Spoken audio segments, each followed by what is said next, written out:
manager of ActorsNET, we welcome you to the production of The Merchant of Venice by Wm Shakespeare, narrated by Cheryl Doyle. Richard, this is an amazing cast with a wonderful script. Ladies and gentlemen, sit back, relax, and enjoy The Merchant of Venice!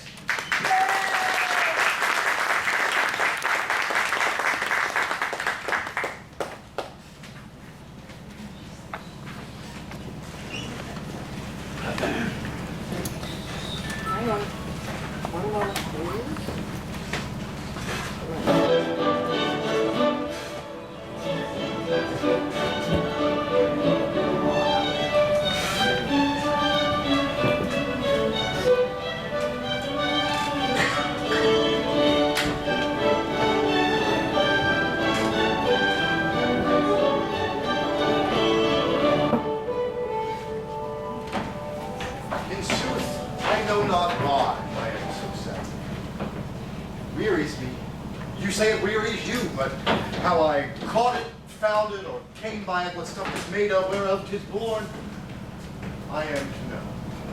And such a waft-wit sadness makes of me that I have much ado to know myself. Your mind is tossing on the ocean, there where your argosies with portly sail like signors and rich burghers on the flood, or as it were, the pageants of the sea, who overpeer the petty traffickers that curtsy to them, do them reverence as they fly by them with their woven wings. Believe me, sir, had I such venture forth, the better part of my affections would be with my hopes abroad. I should be still, plucking the grass to know where sits the wind, appearing a match for ports and piers and roads, and every action that might make me fear misfortune and adventures, out of doubt would make me sad. My wind, cooling my wrath, would blow me to an ague when I thought what harm a wind too great at sea might do.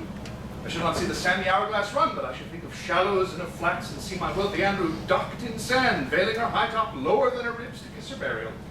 If I should go to church and see the holy edifice of stone, and not bethink me straight of dangerous rocks, which, touching but my gentle vessel's side, would scatter all her spices on the stream, and robe the roaring waters with my silks. And in a word, but even now with this, and now with nothing, I know Antonio is sad to think upon his merchandise. Believe me, no.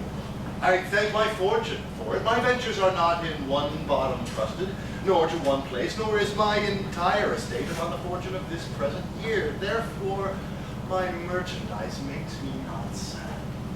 Why, then you are in love. Oh, fie, fie. Not in love neither? Then let us say you are sad because you are not married. And 'twere as easy for you to laugh and leap and say you are merry because you are not sad. Now, my two-headed Janus, nature hath framed strange fellows in her time. Here comes Bassanio, your most noble kinsman. Gratiano and Lorenzo. Fare you well, we leave you now to better company. I would have stayed till I had made you merry if worthier friends had not prevented me. Your worth is very dear in my regard. I take it your own business calls on you, and you embrace the occasion to depart. Good morrow, my good lords. Good seniors both. When shall we laugh? Say when. You grow exceeding strange, must it be so? We'll make our wishes to attend upon yours. My lord Bassanio, since you have found Antonio, we too will leave you. But at dinner time, I pray you have in mind where we must eat. We will not fail you. You look not well, Signor Antonio. Too much respect upon the world. They lose it, got to buy it with much care. Believe me, you are marvelously changed. I hold the world but as the world, Gratiano, a stage where every man must play a part. Mine a sad. Oh, let me play the fool. With mirth and laughter let old wrinkles come. And let my liver rather heat with wine than my heart cool with mortifying groans. Why should a man whose blood is warm within sleep when he wakes, or creep into the jaundice by being peevish? I tell thee what, Antonio, I love thee, and it is my love that speaks.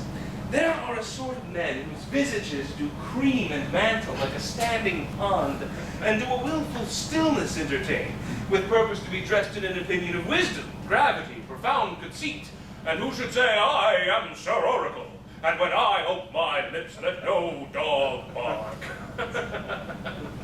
Oh, my Antonio, I do know of these that therefore are only reputed wise for saying nothing, when I am very sure if they should speak, would almost damn the ears of those which hearing them would call their brothers fools.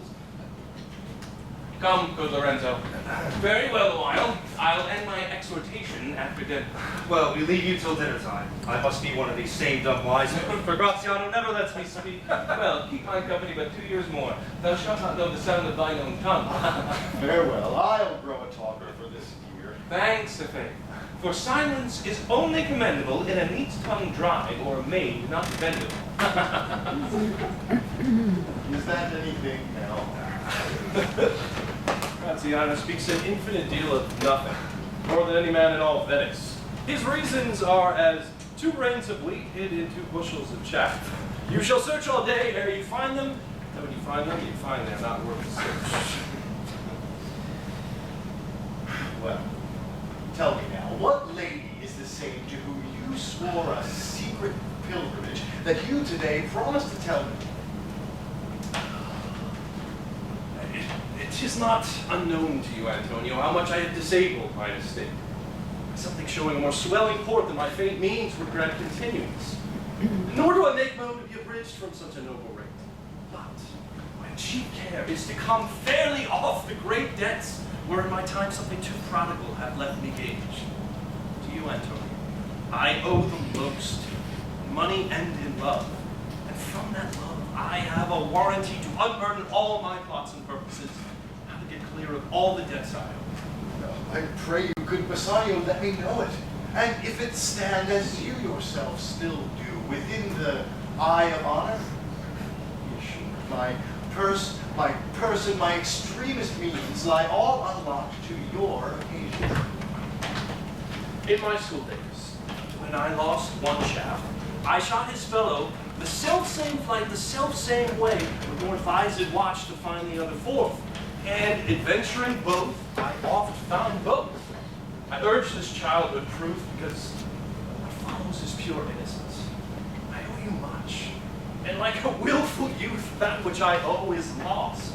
But if you'll please to shoot another arrow that self-way which you did the first, I do not doubt, as I will watch the aim, or to find both, or to bring your latter hazard back again, and thankfully rest debtor for the first.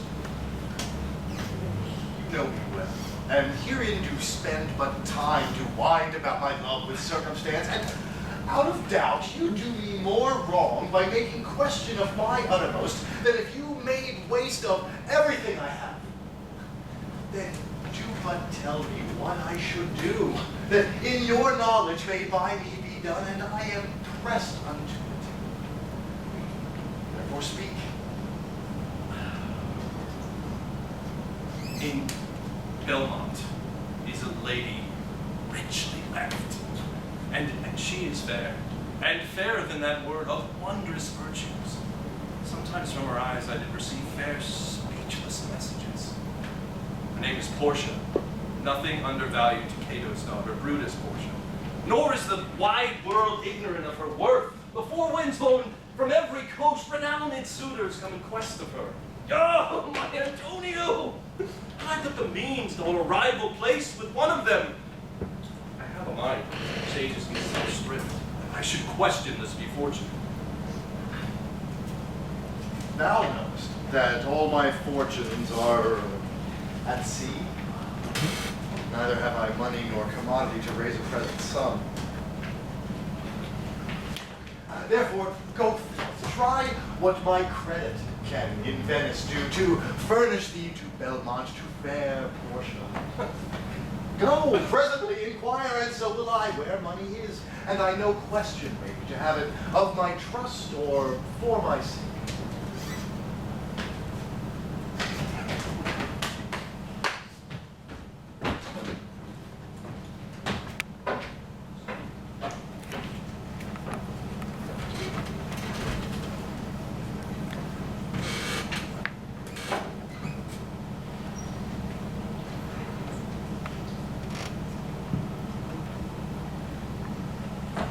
By my troth, Nerissa, my little body is aweary of this world. You would be, sweet madam, if your miseries were the same abundance as your good fortunes are. And yet, for aught I see, they are sick with surfeit, but too much as they that lie with nothing. Good sentences and well pronounced. It'd be better if well followed. If to do were as easy as to know what were good to do, chapels had been churches, and poor man's cottages princes' palaces. It is a good divine that follows his own instruction. I can easier teach 20 what were good to be done than be one of the 20 to follow my own teachings. This reasoning is not in the fashion to choose me a husband. The word choose. I may neither choose whom I would nor refuse whom I dislike. Such is the will of a living daughter curbed by the will of a dead father. Is it not hard, Nerissa, that I cannot choose one nor refuse none? Your father was ever virtuous, and holy men at their death have good inspirations. Therefore the lottery that he hath provides from these 3 chests of gold, silver, and lead, where who chooses his meaning chooses you, will never be chosen by any rightly, but by one who shall rightly love. But what warmth is in your affections towards any of these princely suitors that already come? I pray you, overname them, and as thou namest them, I'll describe them, and according to my description, level at my affection. First, there was the Neapolitan prince. Aye, that's a colt indeed, for he does nothing but talk of his horse, and he makes it a great appropriation to his own good parts that he can shoot him himself. I am much afeard my lady his mother played false with a smith. Then there was Count Palatine. He does nothing but frown, as who to say he will not have me choose. He hears fairy tales and smiles not. I feel he will prove the weeping philosopher when he grows old, being so full of unmannerly sadness in his youth. I had rather be married to a death's head with a bone in his mouth than either of these. God defend me from these two. How say you to the French lord, Monsieur Le Bon? God made him, and therefore let him pass for a man. In truth, I know it is a sin to be a mocker, but he hath a better horse than the Neapolitan, a better bad habit of frowning than Count Palatine. He is every man and no man. If I should marry him, I should marry 20 husbands. If he would despise me, I would forgive him, for if he do love me to madness, I shall never requite him. To Falconbridge, the young baron of England. You know I say nothing to him, for he understands not me, nor I him. He hath neither Latin, French, nor Italian, and you will come into court and swear I have a poor pennyworth in the English? He is a proper man's picture. But, alas, who can converse with a dumb show? How say you, then, to the young German, the Duke of Saxony's nephew? Very vilely in the morning when he is sober, and most vilely in the afternoon when he is drunk. When he's at his best, he's little worse than a man. And when he's at his worst, he's little better than a beast. If he should offer to choose and choose the right casket, you should refuse to perform your father's will if you should refuse to accept him. Therefore, for fear of the worst, I pray you, set a deep glass of Rhenish wine on the contrary casket. For if the devil be within and that temptation be without, I know he will choose it. I pray you, Nerissa, I will do anything ere I be married to a sponge. You need not worry, madam, the having of these lords. They have acquainted me with their determinations, which is, indeed, to return to their home and trouble you no more of their suit, unless you bade me one by some other sort other than your father's imposition, depending on the casket. If I live to be as old as Syllaba, I will die as chaste as Diana, unless I be obtained by the manner of my father's will. I'm glad this parcel of wooers is so reasonable, for there's not one among them that I do dote on his very absence. May God grant them a fair departure. Do you not remember, lady, in your father's time, a Venetian, a soldier and a scholar that came hither in the company of the Marquis of Montferrat? Yes, it was Bassanio, I think he was so called. Madam, he, of all the men ever my foolish eyes looked upon, was the best deserving of fair lady. Yes, I remember him well, and I remember him worthy of thy praise. How now, what news? The 4 strangers seek for you, madame. They'll take their leave. And there's a forerunner come from the 5th, the Prince of Morocco, who brings word the prince's master will be here tonight. Come, Nerissa. Mistress, go before. While we shut the gates on one wooer, another knocks upon the door.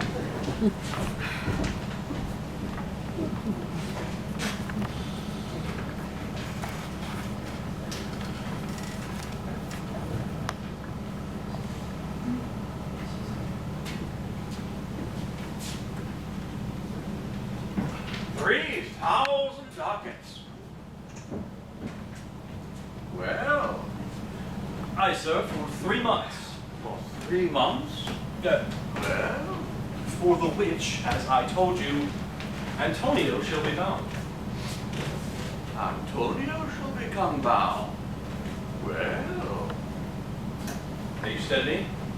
Will you pleasure me? Shall I know your answer? 3,000 ducats for 3 months. And Antonio bound. And your answer to that? Antonio is a good man. You heard any imputation to the contrary. Oh, no. My meaning in saying he is a good man is to have you understand me that he is sufficient. Yet his means are in supposition. He hath an argosy bound for Tripolis, another to the Indies. I understand, moreover, on the Rialto he hath a third in Mexico, a fourth for Britain, and other ventures he hath squandered abroad. But ships are but boards, sailors but men, and there be land rats and water rats, water thieves and land thieves, pirates. And then there is the peril of waters, winds, and rocks. The man is notwithstanding sufficient. $3,000. I think I may take his bond. Be assured you may. Oh, I will be assured I may, and that I may be assured I will bethink me. May I speak with Antonio? If it please you to dine with us. Yes, to smell pork. To eat of the habitation that your prophet the Nazarite conjured the devil into? I will buy with you, sell with you, walk with you, talk with you, and so following. But I will not eat with you, drink with you, nor pray with you. What news on the Rialto? The salt, who is he comes here? This is Signor Antonio. How like a fawning publican he looks. I hate him, for he is a Christian. But more, for that he, in low simplicity, he lends out money gratis and brings down the rate of usance with us here in Venice. Oh, if I can catch him once upon the hip, I'll feed fat that ancient grudge I bear him.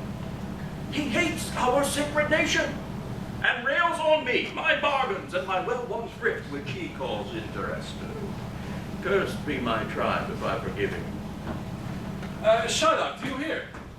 I am debating of my present stores, and by the dear guests of memory cannot instantly raise up the gross of full 3,000 ducats. But what of that? Tubal, a wealthy Hebrew of my tribe, will furnish me. And how many months did you desire? Ah, rest you fair, good signor. Your worship was the last man in our mouths. Shylock. Although I neither lend nor borrow, by taking nor by giving of excess, yet to supply the right wants of my friend, I'll break a custom. Is he yet possessed how much he would? Aye, 3,000 ducats. And for 3 months? Ah, I forgot. For 3 months, you told me so. And let me see the bond. Oh, but here you. Methought you said you neither lend nor borrow upon advantage. I do never use it. Now, when Jacob grazed his uncle Laban's sheep, now this Jacob was from Holy Abram. And what of him? Did he take interest? No, not take interest. Not as you would say, directly interest. But mark what Jacob did. When Laban and himself were compromised, that all the newborn lambs which were streaked and pied should fall as Jacob's hire, the skillful shepherd peeled me certain wands, and in the doing of the deed of kind, he set them up before the fulsome ewes, who then conceiving, did in eating time fall party-colored lambs, and those were Jacob's. And this was the way to thrive, and he was blessed. And thrift his blessing if men steal it not. This was a venture, sir, that Jacob served for. A thing not in his power to bring to pass, but swayed and fashioned by the hand of heaven. Was this inserted to make interest good? Or is your gold and silver used in rags? I cannot tell, I make it breed as fast. Mark you this, Bassanio, the devil can cite scripture for his purpose. An evil soul producing holy witnesses like a villain with a smiling cheek, a goodly apple, rotten at the heart. What a goodly outside falsehood hath. 3,000 ducats. 'Tis a good round sum. And 3 months from 12, now let me see the rates. Well, Shylock, shall we be beholding to you? Signor Antonio, many a time and oft in the Rialto, you have rated me about my monies and my usances. Still have I borne it with a patient shrug, for sufferance is the badge of all our tribe. You called me misbeliever, cutthroat dog, and spat upon my Jewish gabardine, and all for use of that, which is mine own. Well then, it now appears you need my help. Go to then. You come to me and you say, Shylock, we would have monies. You say so. You, who did void your broom upon my beard, and foot me as you spurred a stranger cur over your threshold. Monies is your suit. Well, what should I say to you? Should I not say, hath a dog monies? Is it possible a cur can lend 3,000 ducats? Or should I bend low and in a bondman's key with bated breath and whispering humbleness say this? Dear sir, you spat upon me Wednesday last, you spurned me such a time, another time you called me a dog. And for these courtesies, I'll lend you thus much monies. I am as like to call thee so again, to spit on thee again, to spurn thee too.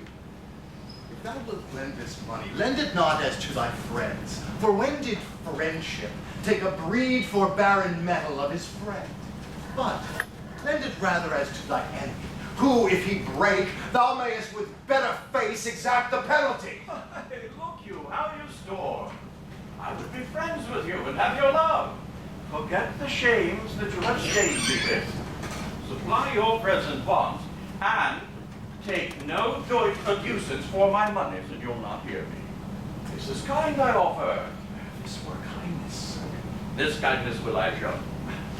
Go with me to the notary's and seal me there your single bond, and in a merry sport, if you repay me not on such a day, in such a place, such sum or sums as are expressed in the condition, let the forfeit be nominated for, an equal pound of your fair flesh. To be cut off and taken in what part of your body pleaseth me most. Content, in faith, I will seal to such a bond and say there is much kindness in the Jew. You shall not seal to such a bond for thee. I'll rather dwell in my necessity. Fear not, man, I will not forfeit it. Within these 2 months, that's a month before this bond expires, I do expect return of thrice 3 times the value of this bond. Oh, Father Abram, what these Christians be, whose own hard dealings teaches them to suspect the thoughts of others. I pray you, tell me this. If he should fail his day, what should I gain by the exaction of the forfeiture? A pound of man's flesh is not so estimable, no, nor profitable neither, as flesh of muttons, beefs, and goats. I say to buy his favor, I extend this friendship. If he will take it, so. If not, adieu. For my love, I pray you, wrong me not. Yes, Shylock, I will seal unto this bond. Then meet me forthwith at the notary's. Give him direction for this very bond, and I will go and disperse the ducat straight. See to my house left in the guard of an unthrifty knave. And presently, I'll be with you. Hie thee, gentle Jew.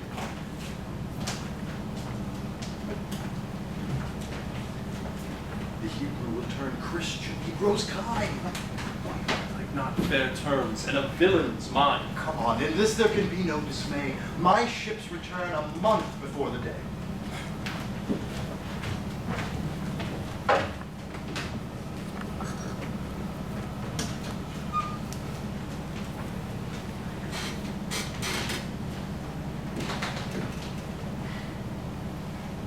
only my conscience will serve me to run from this Jew, my master. The fiend is at my elbows and it tempts me and it says to me, Gobbo, good Gobbo, Launcelot Gobbo, or good Launcelot, or good Launcelot Gobbo. Use your legs, take the star and run away. Well, my conscience says to me, no. Take heed, honest Launcelot. Take heed, honest Gobbo, or, as forementioned, honest Launcelot Gobbo, do not run. Scorn running with thy heels. Well, the most courageous fiend bids me back. Fine, says the fiend. Away, says the fiend. For the heavens rouse up a brave mind, says the fiend, and run. Well, my conscience hanging around the very neck of my heart says very wisely to me, honest Launcelot, being an honest man's son, or rather, an honest woman's son, for indeed my father did something smack, something grow to, he had a kind of taste. Well, my conscience says, Launcelot, budge not. Budge, says the fiend. Oh, budge not, says my conscience. Oh. Conscience, say I, you counsel well. Fiend, say I, you counsel well. To be ruled by my conscience, I still stick with the Jew, my master, who, God bless the mark, is a kind of a devil. But to run away from the Jew, I shall be ruled by the fiend, who, saving your reverence, is the devil himself. Certainly the Jew must be a very devil incarnal. My conscience, oh, my conscience is but a hard kind of conscience to offer me counsel to stick with the Jew. The fiend gives a more friendly counsel. I will run, fiend, my heels are at your command, I will run. Master, young man, you, I pray you, which is the way to the Master Jews? Oh, heavens. This is my true begotten father, who being more than sand-blind, I gravel-blind, knows me not. I will try confusions with him. Master, young gentleman, I pray you, which is the way to the Master Jews? Turn upon your right hand at the very next turning, but at the very next turning of all, upon your left. Marry, at the very next turning, turn of no hand, but turn down indirectly to the Jew's house. God, Santis, 'twill be a hard way to hit. Can you tell me if one Launcelot that dwells with him dwell with him or no? Talk you of young Master Launcelot? Mark me now. Now will I raise the waters. Talk you of young Master Launcelot? Of Launcelot, an it please your mastership. Ergo, Master Launcelot.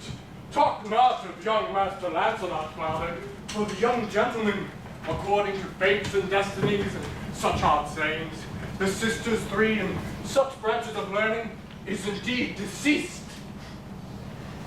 Or as you would say in plain terms, gone to heaven. Mary, God forbid. The boy was the very staff of my age, my very prop. Do I look like a cudgel, a staff, or a hoverpost, or a prop? Do you know me, father? Hey, young gentleman, I know you not, but tell me, is my boy Launcelot, God rest his soul, alive or dead?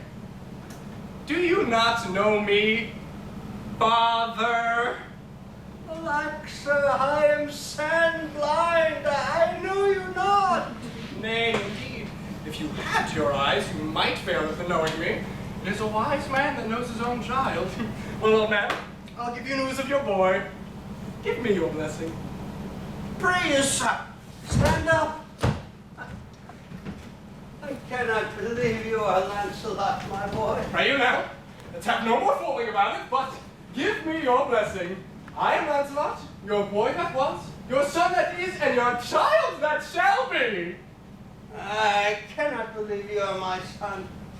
Well, I know not what I shall think of that, but I am Launcelot, the Jew's man, and I am sure that Marjorie, your wife, is my mother.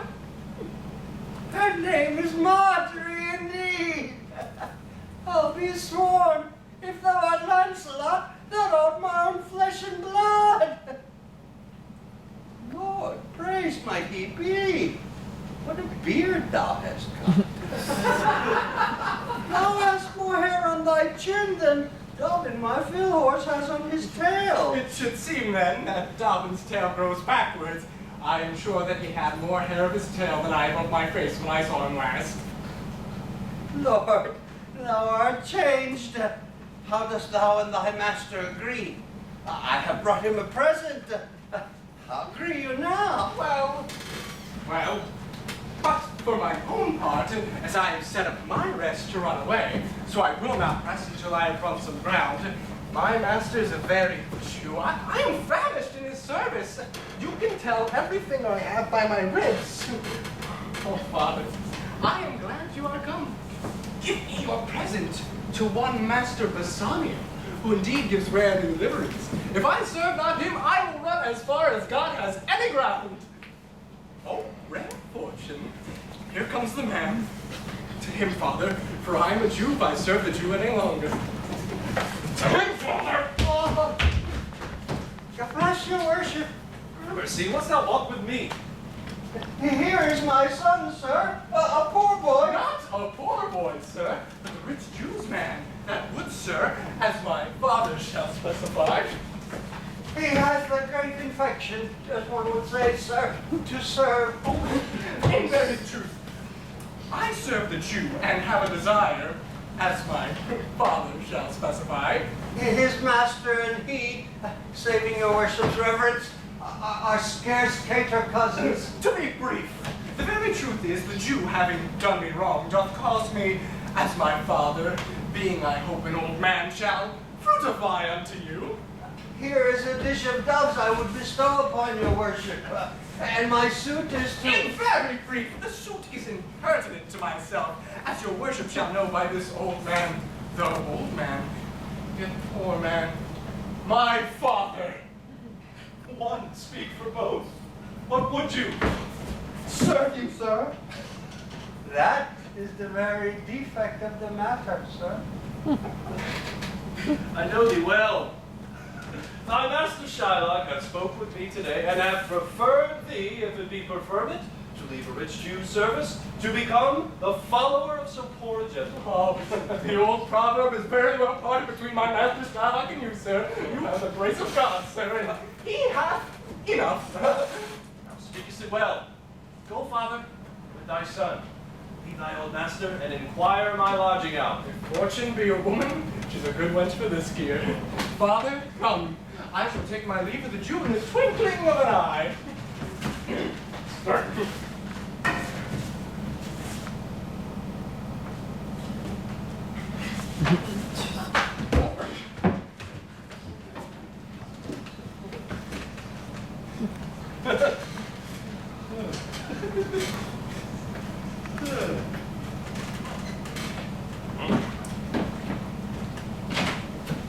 Signor Bassanio!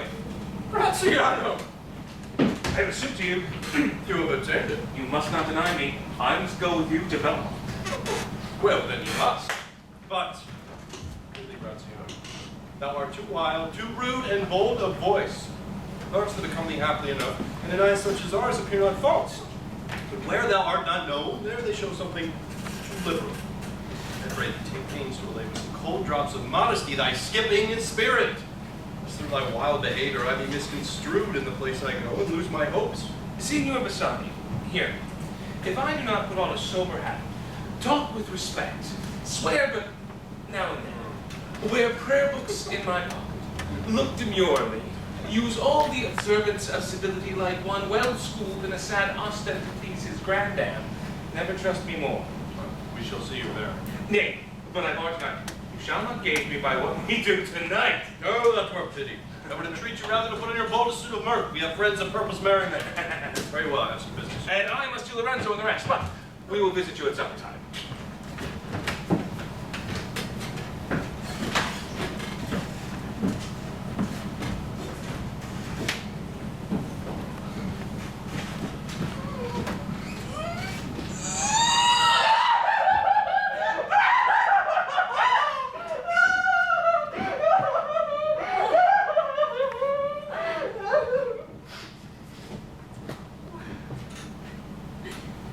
sorry thou believe my father so.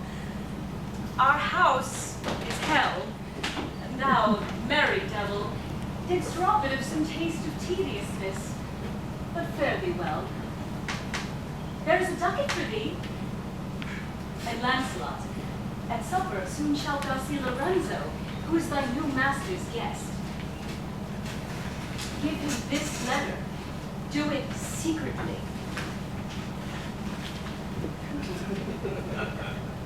And so farewell.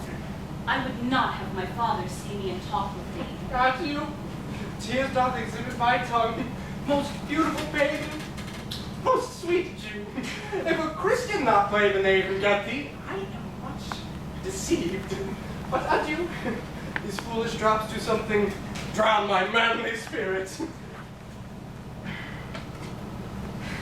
Adieu.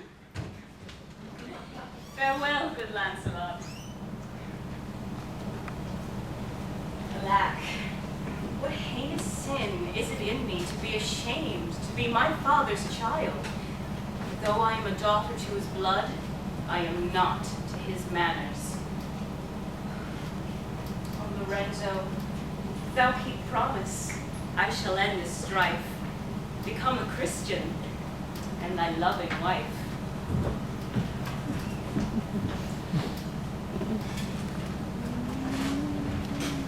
Hey, we'll slink away in supper time, disguise us at my lodging, and return, all in an hour. We have not made good preparations. They have not spoken yet of torchbearers. His vile unless we quaint the order. And better in my mind not undertook. Just now before 4 o'clock. We have 2 hours to furnish us. Friend Launcelot, what news? And shall please you to break this up. It shall seem to signify. I know the hand. Faith, 'tis a fair hand. Whiter than a paper writ on is the fair-handed writ. Love news and faith. By your leave, sir. Whither goest thou? Oh, marry, to bid my old master, the Jew, to sup tonight with my new master, the Christian. Hold here.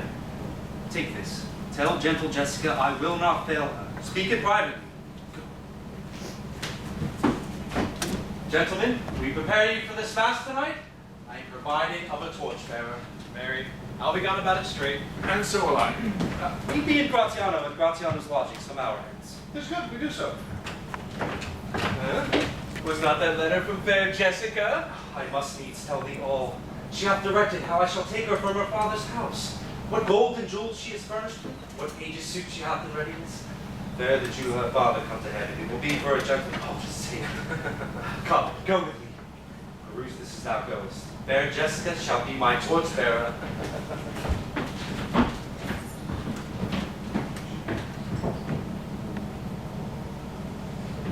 Well, thou shalt see. And I shall be the judge of the difference of old Shylock and Bassanio. But, Jessica, thou shalt not gormandize as thou hast done with me. Why, Jessica, and sleep, and snore, and rend apparel out. Why, Jessica, I say. Why, Jessica? Who bid thee call? I did not bid thee call. Your worship was wont to tell me that I could do nothing without bidding. Call you? What is your will? And before the supper, Jessica, there are my keys. Wherefore should I go? Not bid for love, they flatter me. But yet I'll go, in hate, to feed upon the prodigal Christian. Jessica, my girl, look to my house. Achad slacha. Now, but I'm right loath to go. Some ill of ruin to my rest, for I did dream of money bags tonight. Sir, I beseech thee, go. My new master doth expect your reproach. So do I his. And they have conspired together, I say. You shall see a mask. What? Are there masks? Here, you me, Jessica, lock up my doors, and when you hear the drum...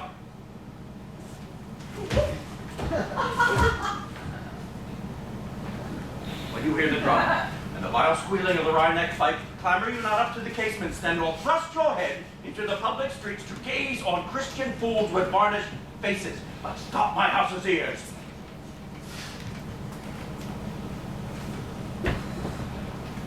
In my casements, let not the sound of shallow foppery enter my sober house. By Jacob's staff, I've no mind to feasting forth tonight, but I'll go. Go you before me, sir. Our sire will come. I will go before, sir. Mistress! Look out that window for all this. There will come a Christian boy, be worth the Jewess's eye. What says that fool of Hager's offspring, huh? His words were, farewell, mistress. Nothing else. The catcher's kind enough, but a huge fear. Snail slow and profit me sleeps more by day than does the wildcat. Therefore I part with him, one that I would have him waste his borrowed purse. Jessica, go in. Ah. Perhaps I will return immediately. I'll do as I bid you. Shut doors after. Fast bind, fast find. A proverb never stale in thrifty mind. Farewell. And if my fortune be not crossed, I have a father, you a daughter, lost.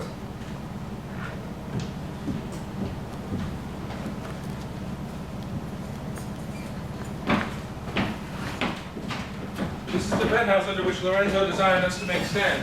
His hour is almost past. And it is a marvel he outwells his hour. Lovers ever run before the clock. Here comes Lorenzo, more of this hereafter. Sweet friends, your patience for my long abode. Not I, but my affairs have made you wait. You shall play thieves for wives. I'll watch as long for you then. Approach. Here dwells my father Jew. Oh, who's within? Who are you? Tell me, for more certainty, albeit I'll swear that I do know your tongue. Lorenzo and thy love. Lorenzo, certain, and my love indeed. For who love I so much? And who knows but you, Lorenzo, whether I am yours? Heaven and thy thoughts are witness that thou art. Here, take this casket. It is worth the pains. I am glad 'tis night. You do not look on me, for I am much ashamed of my exchange.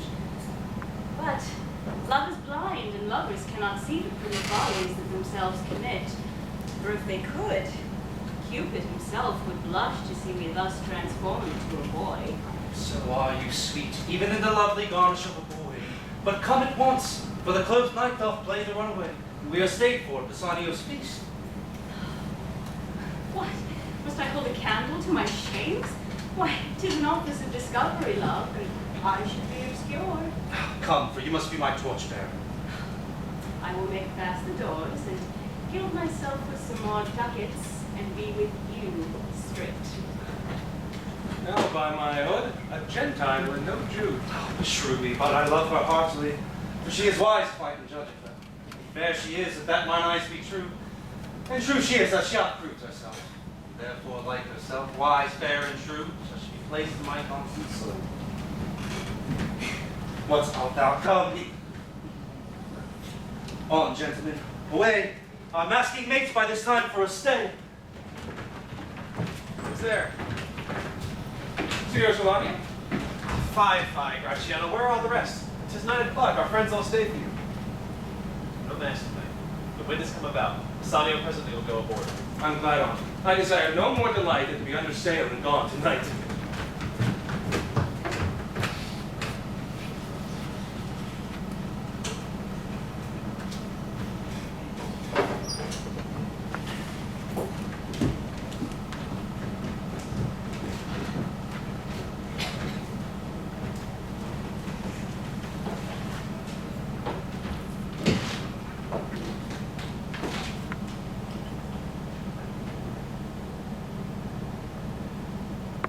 Mislike me not for my complexion, the shadowed livery of a burnished sun to whom I am a neighbor and near born.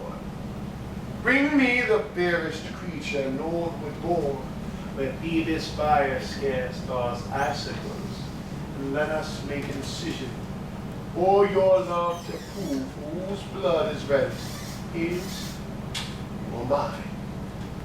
I tell thee, lady, this aspect of mine that fear the violent, and by my love, the best regarded virgins of our clime, loved it too. I will not change this hue except to still your thoughts, my gentle queen.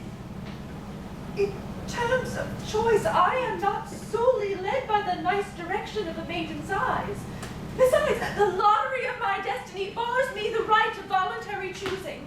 But if my father had not scanted me and hedged me by his wit to yield myself as wife to him that wins me by the means I told you, yourself, renowned prince, then stood as fair as any color I have looked on yet for my affection.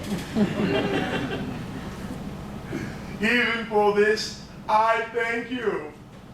Therefore, I pray you lead me to my caskets to try my fortune. And by this scimitar that slew a Sophie, and the Persian prince that won 3 fields of salt in Suleiman, I would outstare the sternest eyes that look, outbrave the most daring heart on earth, pluck the young sucking cub from the sea bear, I mock the lion as he roared for prey to win thee, lady. But alas the while, if Hercules and leeches play at dice, which is the better man? The greater foe may turn by fortune from the weaker hand. So is Alcides beaten by his page. So may I, blind fortune leading me, miss that which one unworthy may attain. Die with grieving. You must take your chance, and either attempt not to choose at all, or swear before you choose never to speak to woman by way of marriage. Afterward, therefore, be forewarned. No, will not. Come, bring me to my chance. Good fortune then to make me cursed, blessed among men. Now, make your choice.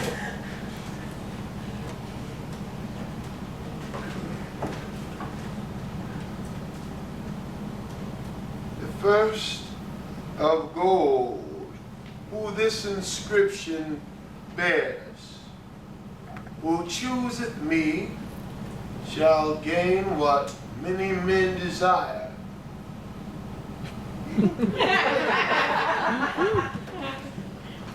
Second silver, who chooseth me shall get as much as he deserves.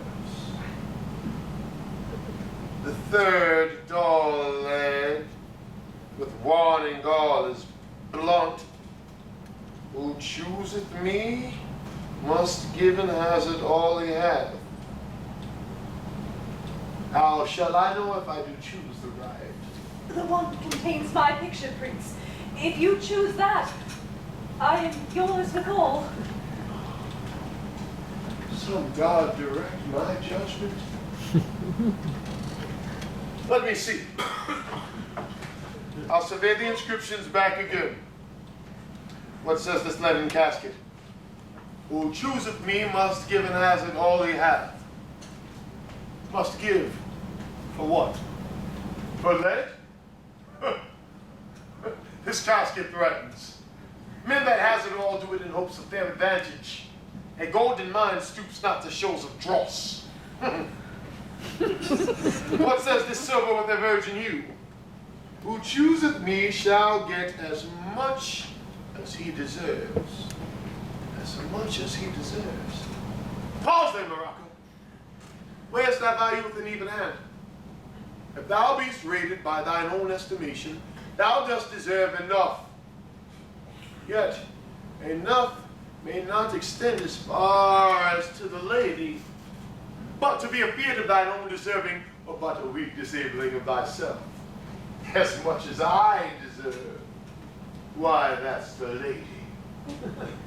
I do in birth deserve her, in fortune, in graces, in qualities of breeding.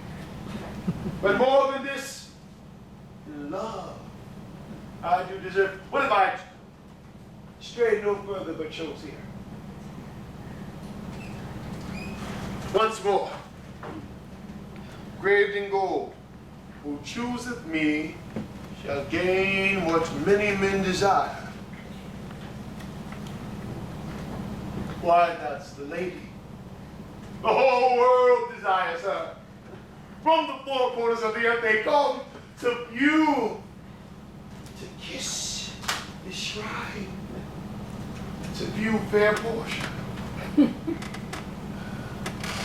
One of these three contains a heavenly picture.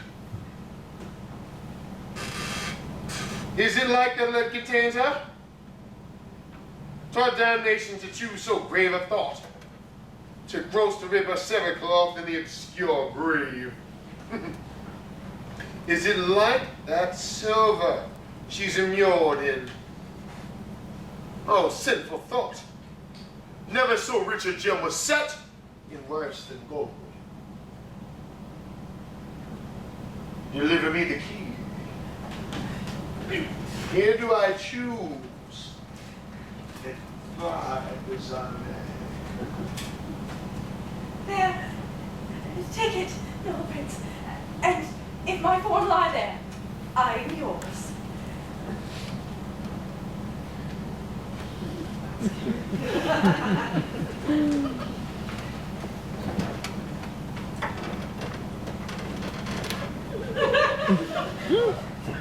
Oh! Hell! What have we here? A carrion skull within whose empty eyes a written scroll. I'll read the writing. All that glitters is not gold. Often have you heard that told. Many a man's life hath sold, but my outside to behold. Gilded tombs do worms fold. Have you been as wise as bold? Young in limbs, in judgment old, your answer has not been in scroll. Fare you well, your suit is cold, cold indeed, in labor lost. In farewell age, welcome frost. Portia, I do bid a fair adieu. I have to grieve the hop to make a tedious leave, thus losers fault.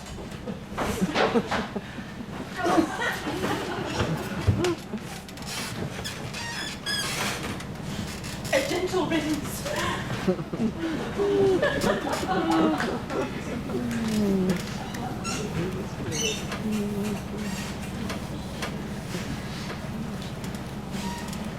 My man, I saw Bassanio under sail. With him is Gratiano gone along, and in their ship I am sure Lorenzo is not. The villain Jew with outcries raised the Duke, who went with him to search Bassanio's ship. He came too late, the ship was under sail, but there the Duke was given to understand that in a gondola were seen together Lorenzo and his amorous Jessica. Besides, Antonio certified the Duke they were not with Bassanio in his ship. I never heard of passion so confused, so strange, so outrageous, and so variable as the dog you did utter in the streets. Oh, my daughter! Oh, my ducats! Oh, my daughter! Fled with a Christian! Oh, my Christian ducats! Justice! The law! My daughter and my ducats! A sealed bag! 2 sealed bags of ducats! Of double ducats! Stolen to me from my daughter! And stones, 2 rich stones, 2 rich and precious stones! Stolen by my daughter! Justice! Find the girl! She had the stones upon her! And the ducats! The voice of Venice followed, crying, his stones! His daughter! And his ducats! Let good Antonio look and keep his day, or else he shall pay for this. Very well remembered. I reasoned with a Frenchman yesterday who told me in the narrow seas that part the French and English, they miscarried a vessel of our country richly fraught.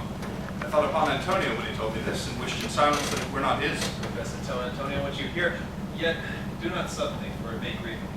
Kinder gentleman treads not the earth. I saw Bassanio and Antonio part. Bassanio told him he would make some speed at his return. He answered, do not so slubber not business for my sake, Bassanio, but state the very writing of the time. For the Jew's bond which he hath with me, let it not enter in your mind of love. And even there, his eye being big with tears and with affection wondrous sensible, he wrung Bassanio's hand and so departed. I think Kyla loves the world for him. I pray thee, let us go find him out and quicken his embraced heaviness with some delight or other. Do we so?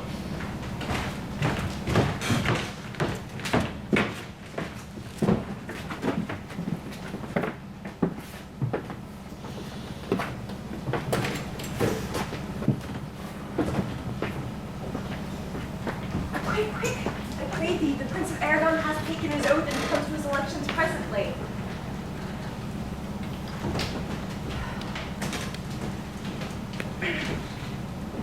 And behold, there stand the caskets, noble prince. If you choose that wherein I contain, straight your natural rights be solemnized. But if you fail, without more speech, my lord, you must be gone from hence immediately. I am enjoined by oath to observe 3 things. First, never to unfold to anyone which casket was I chose. Next, if I fail of the right casket, never in my life to woo a maid in way of marriage. Lastly, if I do fail, fortune of my choice, immediately to leave you and be gone. To these injunctions, everyone doth swear that comes to hazard for my worthless self. And so have I addressed me in fortune now to my must hope. Gold, silver, and base lead. But Joseph me must give and hazard all he hath. Shall look fairer ere I give or hazard. What says the golden chest? Let me see. But Joseph me shall gain what many men desire. What many men desire?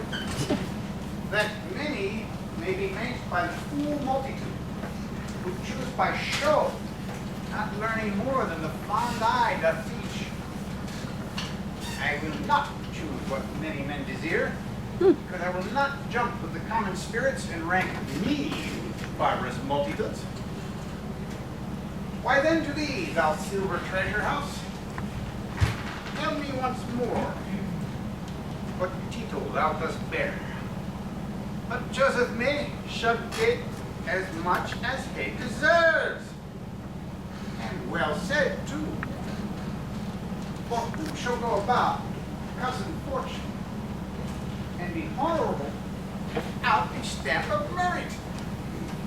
Let none presume to wear undeserved dignity, or that estates, degrees, and offices were not derived corruptly, and that clear honor were purchased by the merit of the wearer. But too much.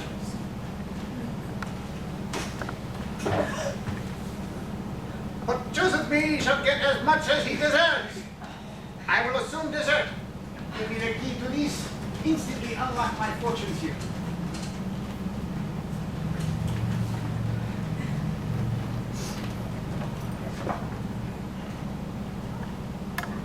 Too long a pause for that which you find there.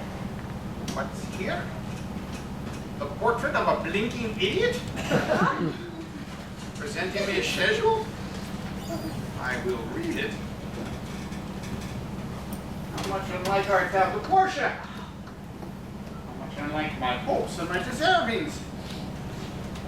Oh, Joseph me shall get as much as he deserves. Did I deserve no more than a fool's head? Is that my price? Are my deserts no better? To offend and judge are distinct offices and not opposed natures. What is here? Some there be that shadows keys, such there have but a shadow's bleeds. There be fools alive, I wis, silver to ore, and so was these. Take what weef you will to beg, I will ever be your head. So be gone, you are sped. Still more fool I shall appear by the time I linger here. With one fool's head I came to woo, but I go away with two. Sweet adieu. I'll keep my oath. Patiently to bear my wrong. Porque siempre me!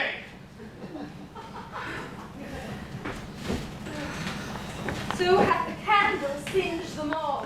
Oh, these deliberate fools. When they do come to choose, they have the wisdom by their wit to lose. The ancient saying is no heresy. Any wiving goes by destiny. Where is my lady? Here, what would you? Madame, there is lighted at your gate young Venetian, one that comes before to signify the approaching of his lord, from whom we bring it sensible retreats. To wit, besides commencing courting breaths, gives of rich value. Come, Nerissa, for I long to see quick Cupid's post that comes so mannerly. Bassanio, Lord love, if thy will it be.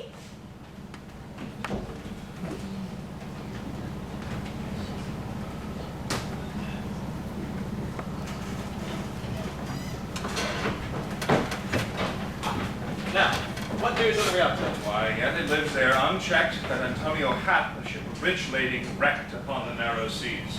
The good ones, I think they call the place. Very dangerous flat and fatal, where the carcasses of many a tall ship lay buried. As they say, if my gossip report, be an honest woman of her word. Which you are as lying a gossip that has ever nabbed ginger or made her neighbors believe she wept the death of a third husband. But it is true that the good Antonio, the honest Antonio, oh, that I had a title worthy enough to keep his company. What sayest thou? Why, the end is he had lost a ship. But it might prove the end of his losses. Let me say amended times. It's the devil crossed my prayer, but here he comes in the likeness of the Jew.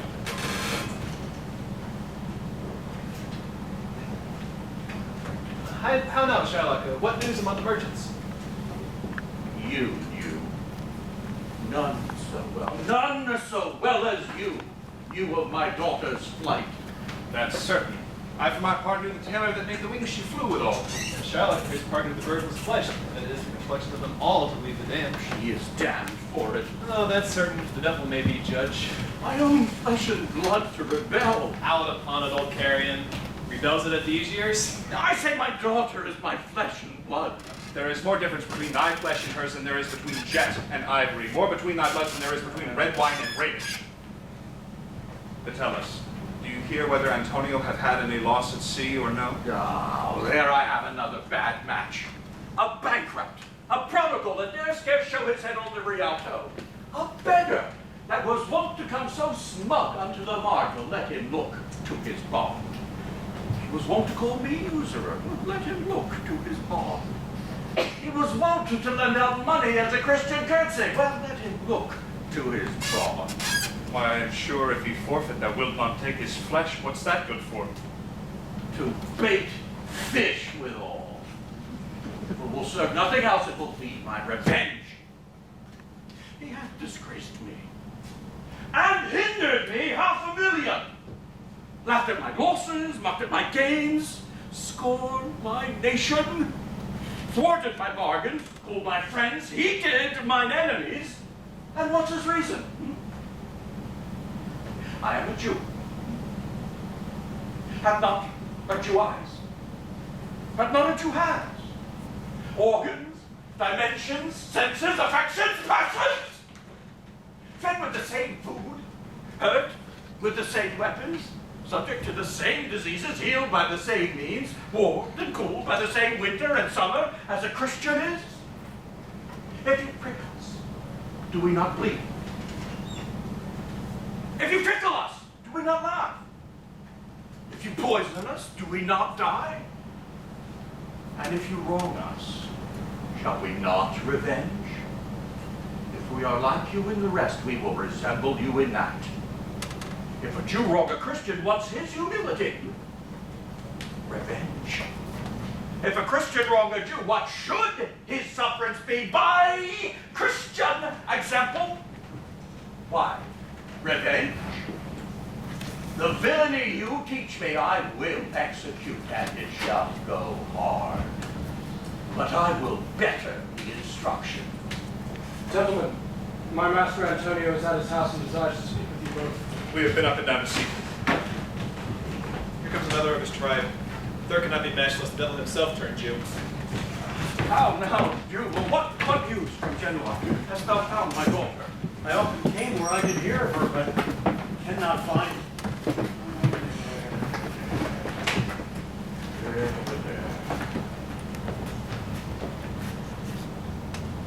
A diamond gone cost me 2,000 ducats in Frankfurt. The curse never fell upon our nation till now. Well, I never felt it till now. 2,000 ducats in that. And other precious, precious jewels. Oh, I would my daughter were dead at my foot and the jewels in her ear. I would she were hearsed at my foot and the ducats in her coffin. No news of them. Myself. And I know not what's spent in the search.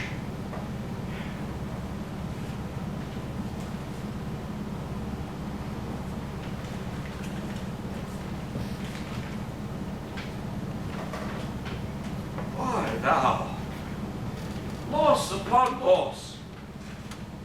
The thief gone with so much. So much to find the thief?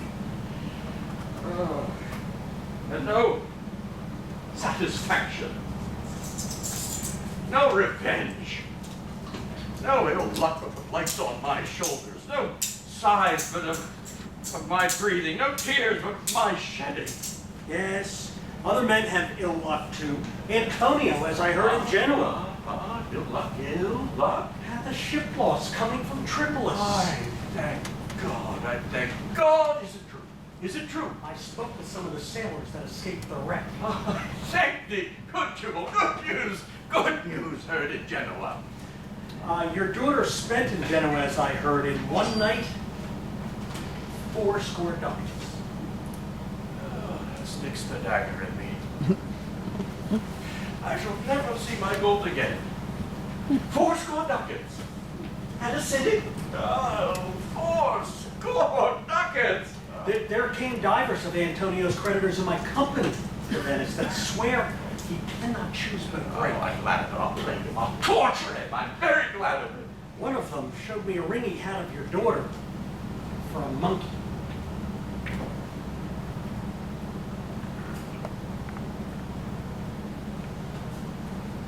I'll on her.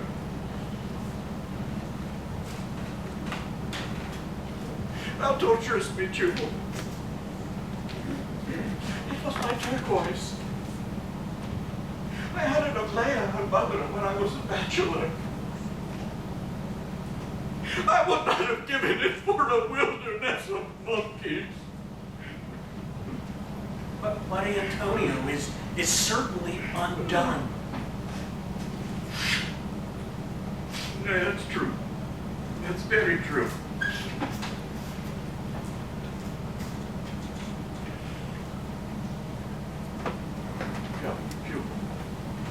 Leave me in arms. You speak of a fortnight before, or I will have the heart of him if he forfeit. But were he out of Venice, I can make what merchandise I will. Yo, Tubal, meet me at our synagogue. Go, Tubal. At our synagogue, Tubal.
I speak too long, but 'tis to please the time, to eke it and draw it out in length, to stay with the election. Let me choose, for as I am, I live upon the rack. Upon the rack, Bassanio. Well, then confess what treason thou hast mingled with your love. Well, none but the ugly treason of mistrust, which makes me fear the enjoying of my love. Aye, but I fear you speak upon the rack, where men enforcing you speak anything. Promise me life, I'll confess the truth. Well then, confess, and live. Confess and love had been the very sum of my confession. Oh, that be torment when my torturer not teach me answers for deliverance. But let me to my fortune and the caskets. Wait then. I'm not in one of them.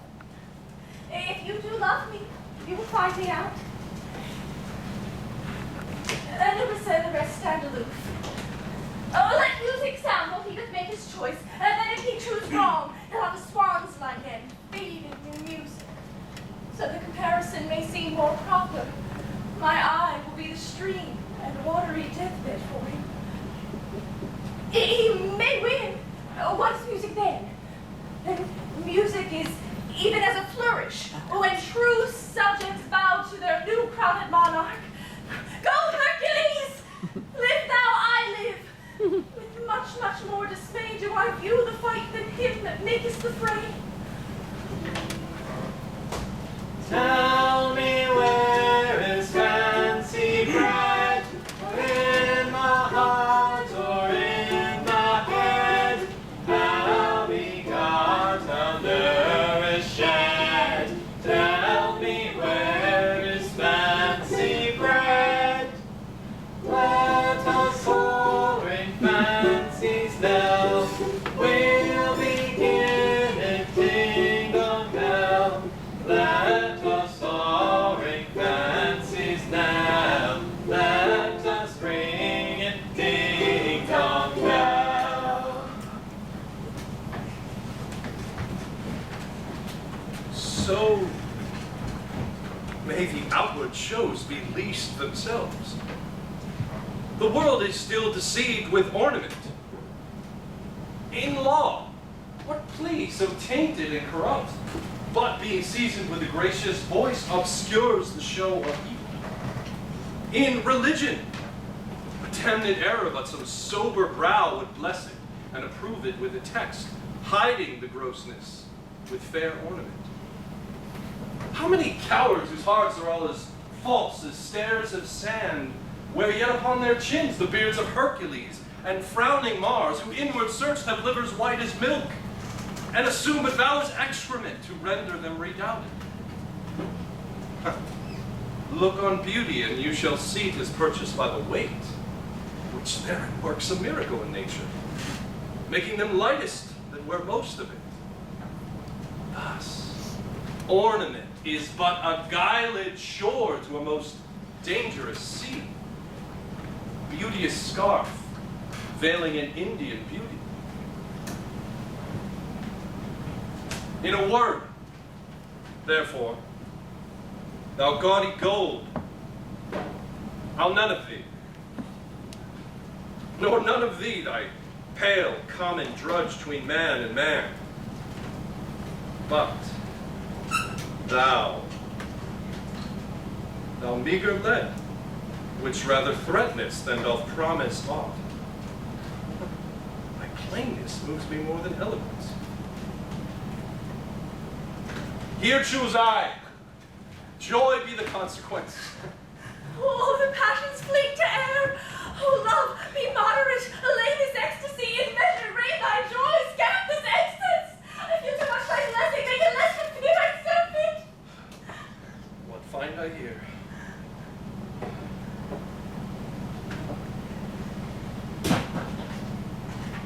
Fair Portia's counterfeit. What demigod hath come so near creation? Move these eyes, or whether riding on the balls of mine seen they in motion. Here are severed lips parted with sugar breath. So sweet a bar should sunder such sweet friends. Yet these eyes, how can he see to do them?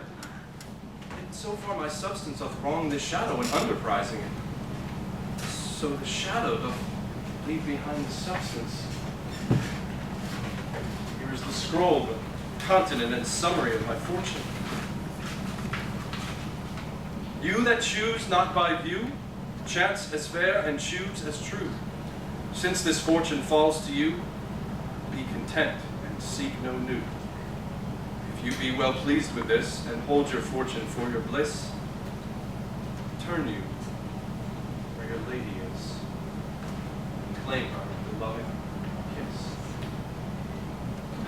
A gentle scroll, fair lady. Fair lady, by your leave, I come by note. Give.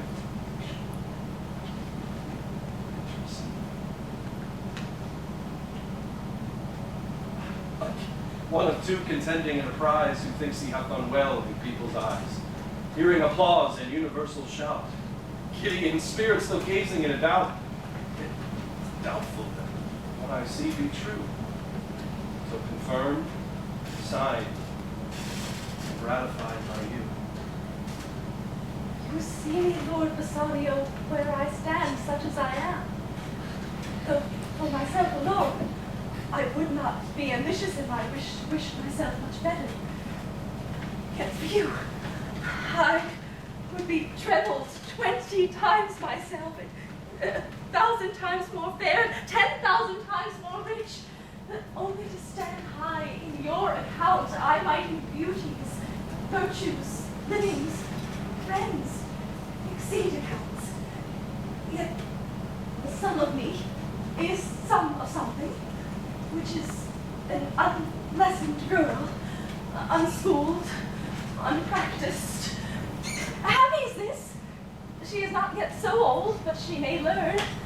Happier in this. She is not bred so dull, but she can learn.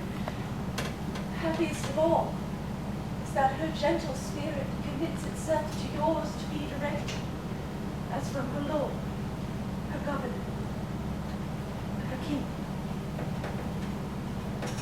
This house, these servants, and this same myself are yours, my lord. I give them with this ring, which, when you part from, lose, or give away, that it presage the ruin of your love, and be my vantage to exclaim on you. Madam, you have bereft me of all words. Only my blood speaks to you in my veins. There is much confusion in my bowels. When this ring parts from this finger, it parts life from hence.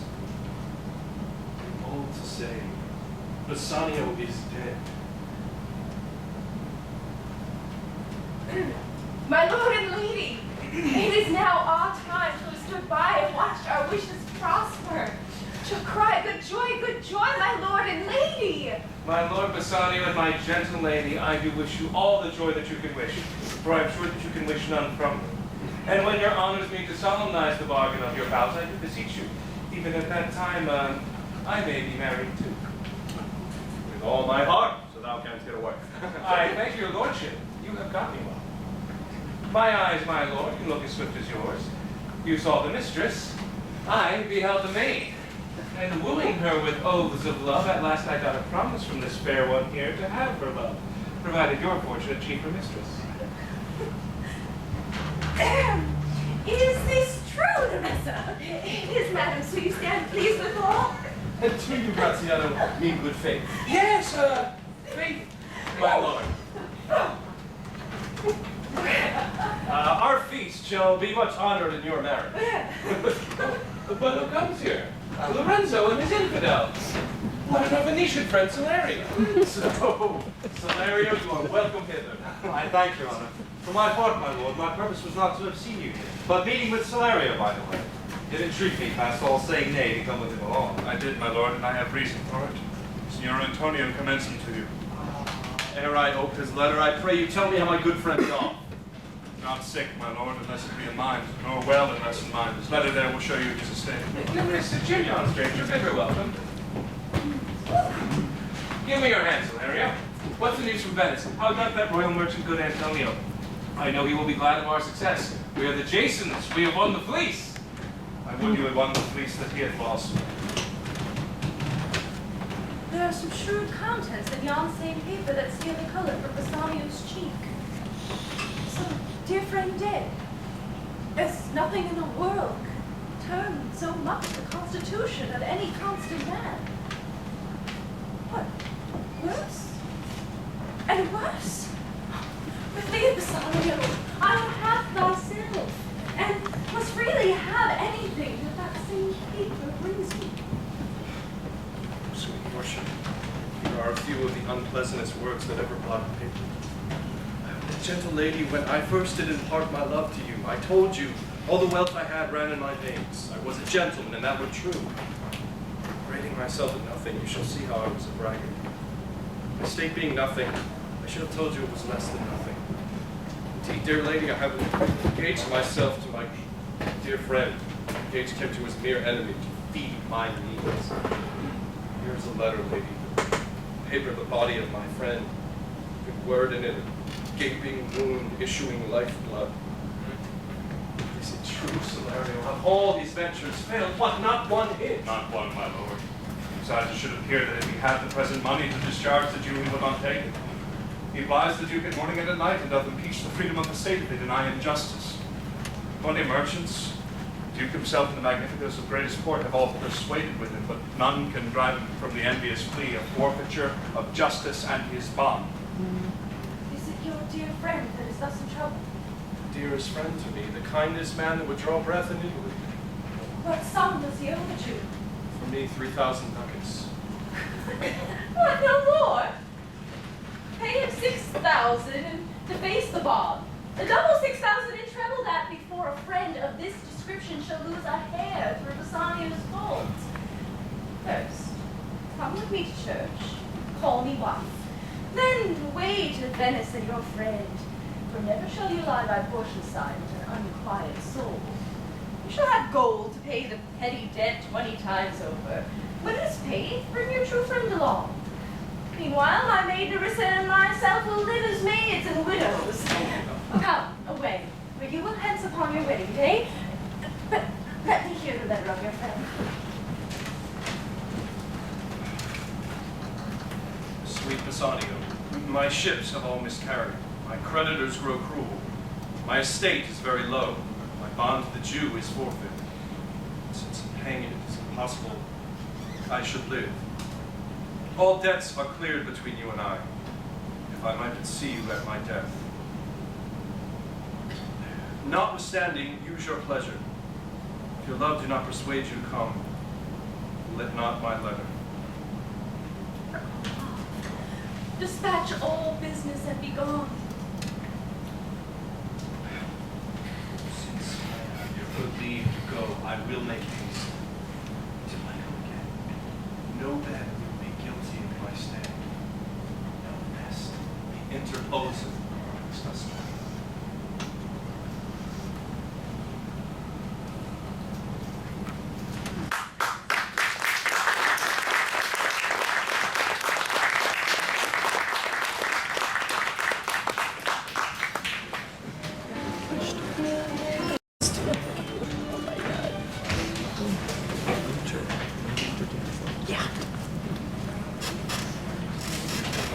Cheryl, look to him. Tell me not of mercy. This is the fool that lent out money gratis. Cheryl, look to him. Hear me yet, good I'll Shylock. have my bond. Speak not against my bond. I have sworn an oath that I will have my bond. Thou callest me dog before thou hadst the cause. But since I am a dog, beware my fangs. The Duke shall grant me justice. I pray thee, hear me speak. I'll have my bond, I will not hear thee speak. But Shylock. I'll have my bond, and therefore speak no more. I'll not be made the soft and dull-eyed fool to shake the head, relent and sigh, and yield to Christian intercessors. Follow up. I'll have no speaking. I will have my bond. It is the most impenetrable cur that ever kept with men. Let him alone. I'll follow him no more with bootless prayers. He seeks my life.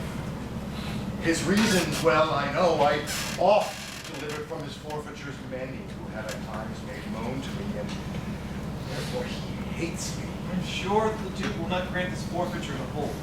The Duke cannot deny the course of law, for the commodity that strangers have with us in Venice, if it be denied, will much impeach the justice of his state. Therefore, go.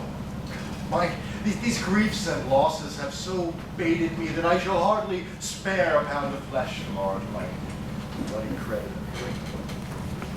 Well, jailer, on.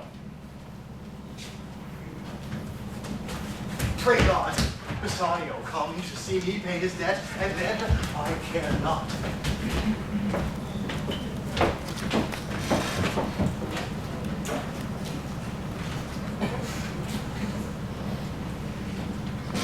Madam, although I speak it in your presence, you have a noble and true conceit of godlike enemy, which appears most strongly in bearing thus the absence of your lord.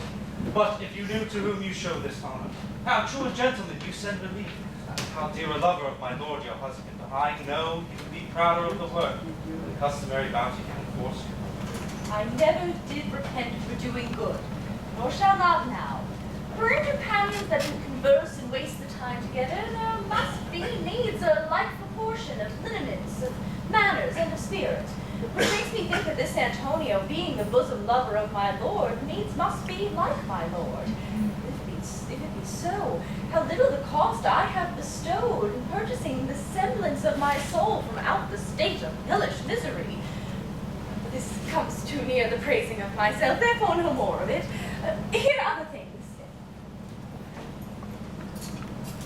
Lorenzo, I do commit into your hands the husbandry and manage of my house until my lord's return.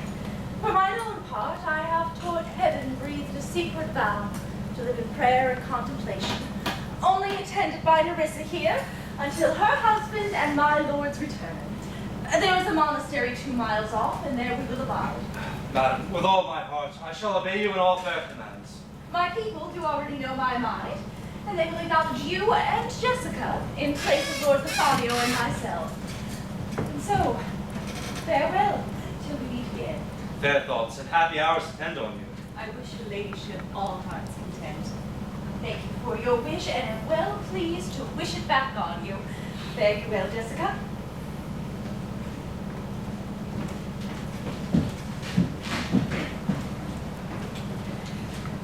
Here, tell Balthazar to take this same note in speed to Padua.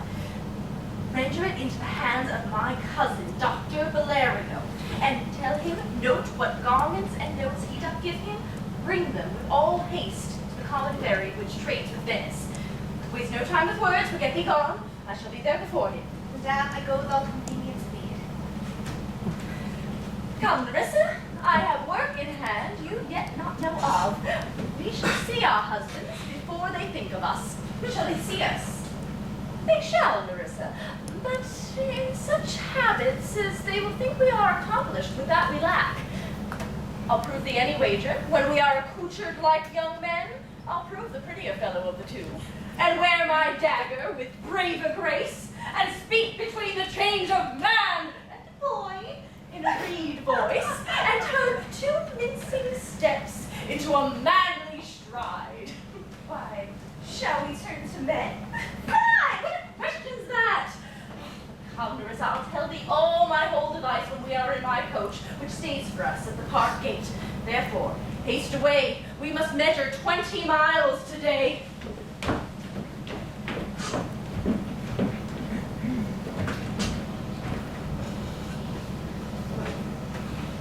Yes, truly.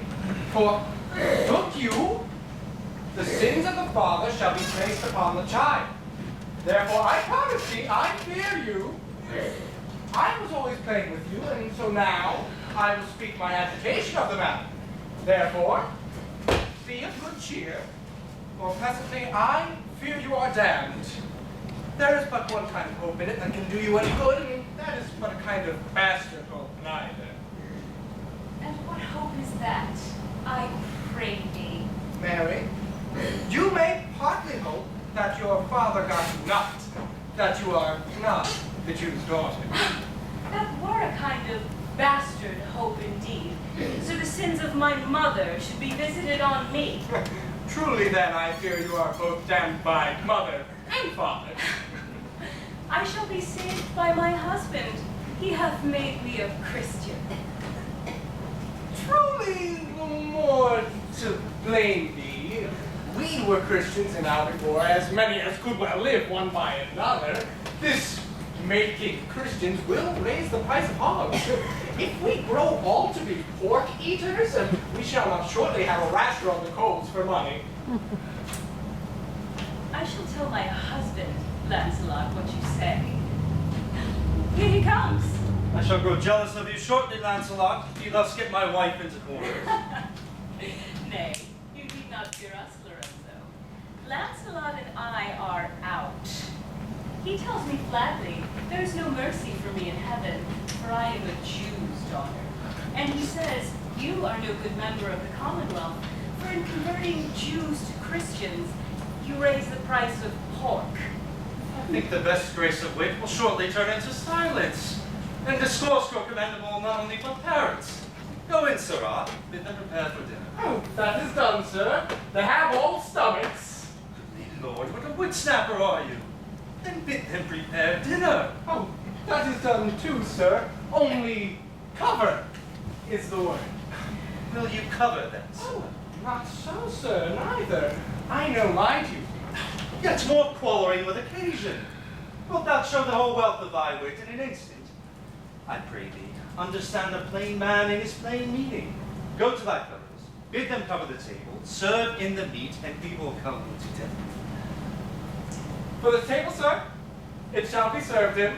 For the meat, sir, it shall be covered. And for your coming into dinner, sir, why, let it be as all humors and conceits shall govern. Discretion, how his words are suited. The fool hath planted in his memory an army of good words. How cheerest thou, Jessica? And now, good sweet, say thy opinion. How dost thou like the Lord Bassanio's wife? Past all expressing. It is very meet the Lord Bassanio live an upright life, for in having such a blessing in his lady, he finds the joys of heaven here on earth. Even such a husband hast thou of me as she is for a wife. Nay, but ask my opinion too of that. I will anon. First, let us go to dinner. Nay, let me praise you while I have a stomach. No, pray thee, let it serve for table talk. Then however so thou speakest, among other things, I shall digest. Well, I'll set you forth.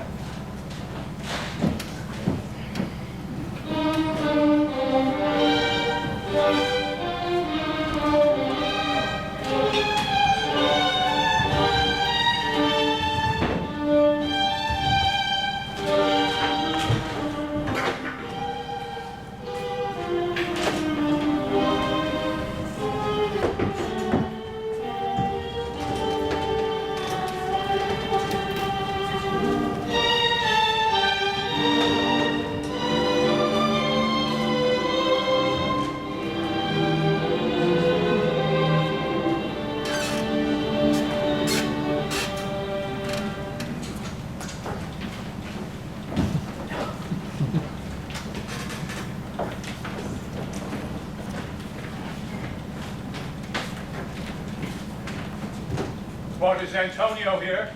Ready, so please your grace. I'm sorry for thee. Now I come to answer a stony adversary, an inhuman wretch, incapable of pity, void and empty of any dram of mercy. I have heard your grace hath taken great pains to qualify this rigorous course. But since he stands argument, and that no lawful means can carry me out of his ended reach, I do oppose my patience to his glory, and am armed to suffer with a quietness of spirit the very tyranny and rage of his. Go one and call the Jew into the court. He is ready at the door. He comes, my lord.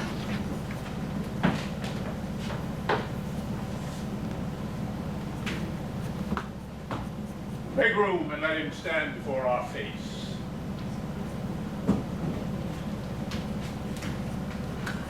Shylock, the world thinks, and I think so too, that thou but leads this fashion of thy malice to the last hour of act, and then 'tis thought thou show thy mercy and remorse, more strange than is thy strange apparent cruelty.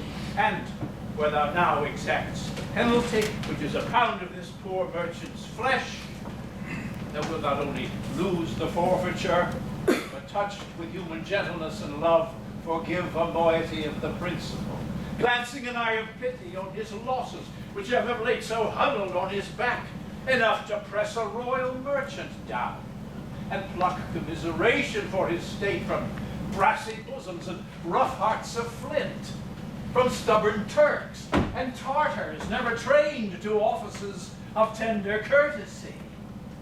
We all expect a gentle answer, Jewel.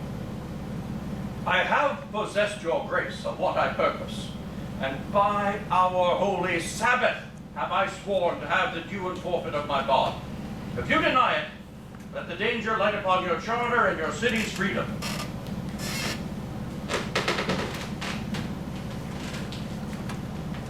You'll ask me why I rather have a weight of carrion flesh than to receive 3,000 ducats. Well, I'll not answer that. But say it is my humor, are you answered? What if my house be troubled with a rat, and I be pleased to give 10,000 ducats to have it bathed? What, are you answered yet? Some men there are cannot abide a gaping pig. Some that are mad when they behold a cat. Others, when the bagpipe sings in the nose, cannot contain their urine.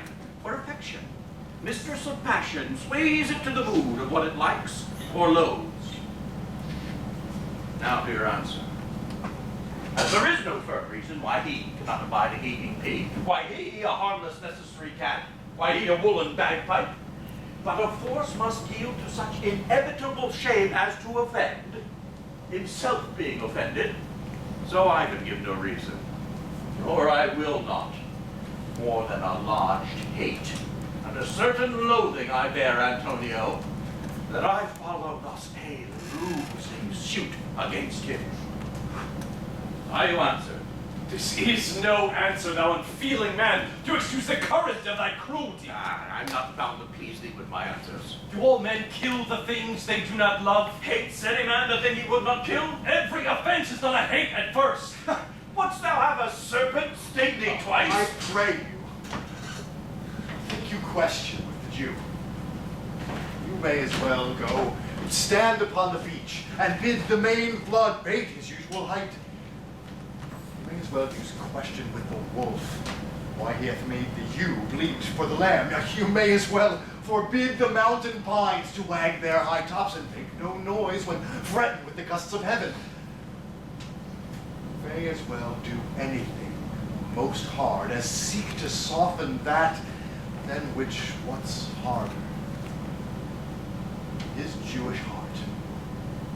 Therefore, I do beseech you, make no more offers, use no farther means, but with all brief and plain conveniency, let me have judgment. Do his will. For thy 3,000 ducats, here is 6.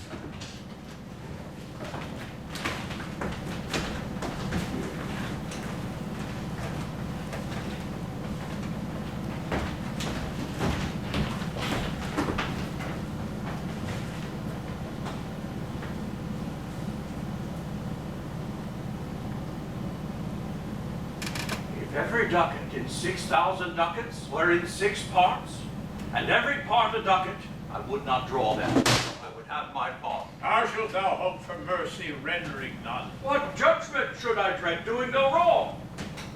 You have among you many a purchased slave, who like your asses and your dogs and mules, you use in abject and slavish parts, because you bought them. Shall I say to you, let them be free? Marry them to your heirs? Why sweat they under burdens? Let their beds be made as soft as yours, and their palates be seasoned with such viands. You will answer me, the slaves are ours. So do I answer you. This pound of flesh which I demand of him is dearly fought. 'Tis mine, and I will have it. If you deny me, fie upon your law. There is no force in the decrees of Venice. I stand here for judgment. Answer, shall I have it? Upon my power, I may dismiss this court, unless Bellario, a learned doctor, I have sent for to determine this, come here today. My lord, there stays without a messenger with letters from the doctor, new come from Padua. When must the letter? Send the messenger. Cheer, Antonio, what bad courage yet. The Jew shall have my flesh, blood, bones, and all, ere I shall lose one drop of blood from thee. I am a tainted leather of flock, meetest for death. The weakest kind of fruit drops earliest to the ground, and so let be. You cannot be better employed, Bassanio, than to live still. Write mine epitaph.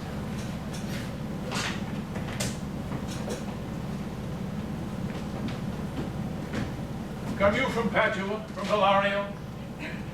From both, my lord. Bellario greets your grace.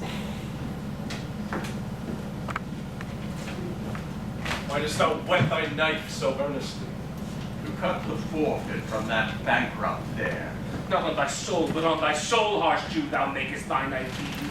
But no metal candle nor the hangman's axe bear half the keenness of thy sharp envy. Can no prayers pierce thee?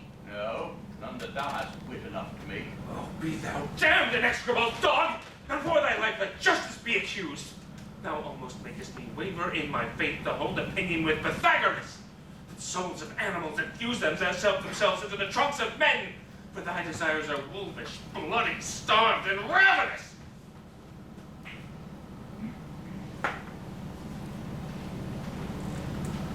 Till thou canst rail the seal from off my bond, thou but offence thy lungs to speak so loud. Repair thy wit, good youth, or it shall fall to cureless ruin. I stand here for law. This letter from Bellario doth commend a young and learned doctor to our court. Where is he? He attended here hard by, show your answer what the old vision. Oh, with all my heart. Some one of you go give him courteous conduct in this place. Meantime, the court shall hear Bellario's letter. Your grace shall understand that at the receipt of your letter I am very sick, but in the instant that your messenger came in loving visitation was with me a young doctor of Rome. His name is Balthasar. I acquainted him with the cause in controversy between the Jew and Antonio the merchant. We turned over many books together. He is furnished with my opinion, which, bettered with his own learning, the greatness whereof I cannot enough commend, comes with him to fill up your grace's request in my stead. I beseech you, let his lack of years be no impediment, nor let him lack a reverend estimation, for I never knew so young a body with so old a head. I leave him to your gracious acceptance, whose trial shall better publish his commendation. You hear the learned Bellario, what he writes. And here I take it is the doctor come. Give me your hand. Come you from old Bellario? I did, my lord. You're welcome. Take your place. Are you acquainted with the difference that holds this present question in the court? I am informed thoroughly of the cause. Which here is the merchant, and which the Jew? Antonio and old Shylock both. Stand forward.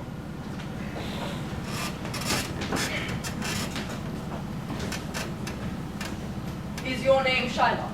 Shylock is my name. The strange nature is the suit you follow. But in such a rule, the Venetian law cannot impugn you as you do proceed. You stand within his danger, do you not? Aye, so he says. Do you confess the bond? I do. Must the Jew be merciful? On what compulsion must I? Tell me that. Quality of mercy is not strained. It droppeth as the gentle rain from heaven upon the place beneath. It is twice blessed. It blesseth him that gives, and him that takes. 'Tis mightiest in the mightiest. It becomes the throned monarch better than his crown. His scepter shows the force of temporal power, the attribute of awe and majesty wherein doth sit the dread and fear of kings. But mercy is above this sceptered sway. It is enthroned in the hearts of kings. It is an attribute to God himself. And earthly power then doth show likest God's when mercy seasons justice. Therefore, Jew, though justice be thy plea, consider this, that in the course of justice, none of us should see salvation. We do pray for mercy, and that same prayer doth teach us all to render the deeds of mercy. I have spoke thus much to mitigate the justice of thy plea, with if you follow, the strict court of Venice needs must give sentence against the merchant there. My deeds upon my head. I crave the law. The penalty and forfeit of my bond. Is he not able to discharge the money? Yes, I tender it for him in the court. Yea, twice the sum. If this will not suffice, I am bound to pay it 10 times o'er, on forfeit of my hands, my head, my heart. If that will not suffice, well, it appears that malice bears down truth. And I beseech you, rest once the law to your authority, do a great right, do a little wrong, and curb this cruel devil of his will. It cannot be. There is no power in Venice can alter a decree established. 'Twill be recorded for a precedent, and many an error by this example will rush into the state. It cannot be. A Daniel come to judgment, yea, a Daniel. Oh, wise young judge, how I do honor thee. I pray you, let me look upon the bond. It is, most reverend doctor, here it is.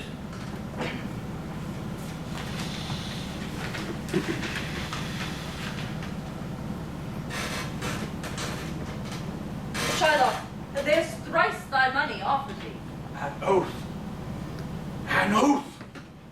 I have an oath in heaven. Shall I lay perjury on my soul? No, not for Venice. Why then, this bond is forfeit, and lawfully by this the Jew may claim a pound of flesh to be cut by him nearest the merchant's heart. But be merciful, take thrice thy money, bid me tear the bond. When it is paid according to the tenor. Doth appear you are a worthy judge, you know the law, your exposition hath been most sound. I charge you by the law, whereof you are a well-deserving pillar, proceed to judgment. My soul, I swear there is no power in the tongue of man to alter me. I stay here on my bond. Most pardon. I do beseech the court to give the judgment.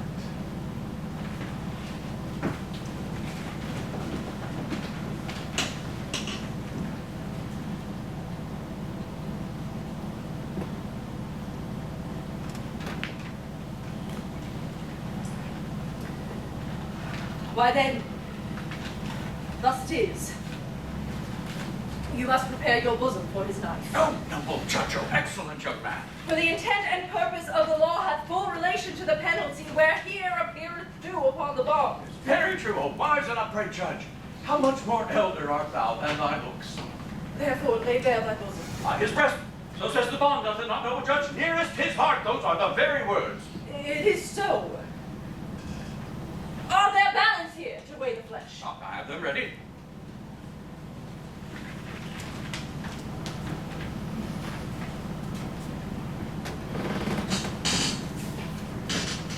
Have by some surgeon, Shylock, on your charge to stop his wounds lest he do bleed to death.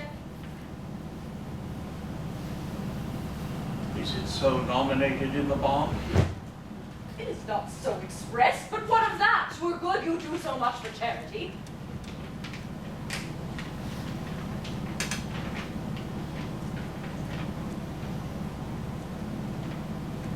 I cannot find it. It is not in the bond. Come, merchant. Have you anything to say? But I am armed and well prepared. Give me your hand, Bassanio. not that I have fallen to this for you. For herein fortune shows herself more kind than is custom. It is still her use to let the wretched man outlive his wealth, to view with hollow eye and wrinkled brow an age of poverty, from which lingering penance of such misery doth she cut me off. Commend me to your honorable wife. Tell her the process of Antonio's end. Say how I love you. Speak me fair in death, and when the tale is told, bid her be judge whether Bassanio had not once a love. Regret but you that you shall lose your friend, and he regrets not that he pays your debt. For if the Jew do cut but deep enough, I'll pay it presently with all my heart. Antonio, I am married to a wife which is as dear to me as life itself. But life itself, my wife, and all the world are not with me esteemed above thy life. I would lose all. I sacrifice them all to this devil to deliver you. Your wife would not be well pleased if she were by to hear you make the offer. I have a wife whom I protest I love. I would she were in heaven so she could entreat some power to change this cursed Jew. Well, you offer behind his back, which would make else an unquiet house. These be Christian husbands. I have a daughter. Would any of the stock of Barabbas have been her husband rather than a Christian? We trifle time. I prithee, pursue sentence.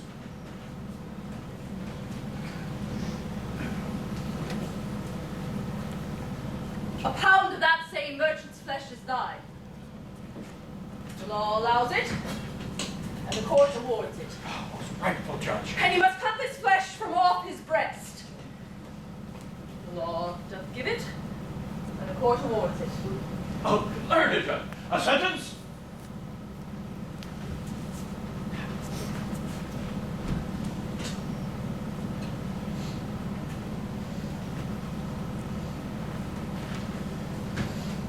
Come, prepare.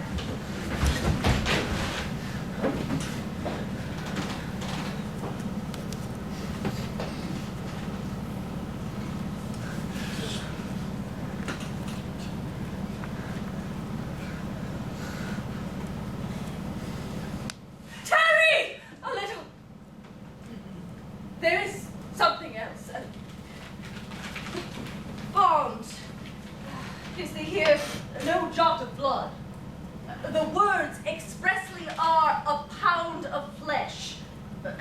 Take then thy bond, take thee thy pound of flesh, but in the cutting of it, if thou sheds one drop of Christian blood, thy lands and goods are by the laws of Venice confiscate unto the state of Venice. Oh, upright judge, mark Jew, a learned judge. Is that the law? Thyself shall see the act, for as thou urgest justice, be assured it, thou shalt have justice, more than thou desirest. Oh, learned judge, mark Jew, a learned judge.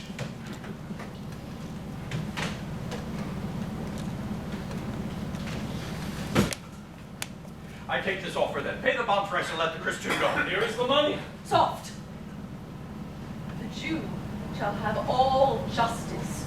Soft, no haste. He shall have nothing but the penalty. Oh, Jew, an upright judge, a learned judge. Therefore, prepare to cut off the flesh. Shed thou no blood, nor cut thou less nor more than just a pound of flesh. If thou cut more or less than a just pound, be it by so much as makes it light or heavy in the substance, or by the division of the 20th part of 1/4 scruple, nay, if the scale do turn, but in the estimation of a hair, thou diest, and all thy goods are confiscated. A Daniel Jew, a second Daniel. Now, infidel, I have thee on the hip.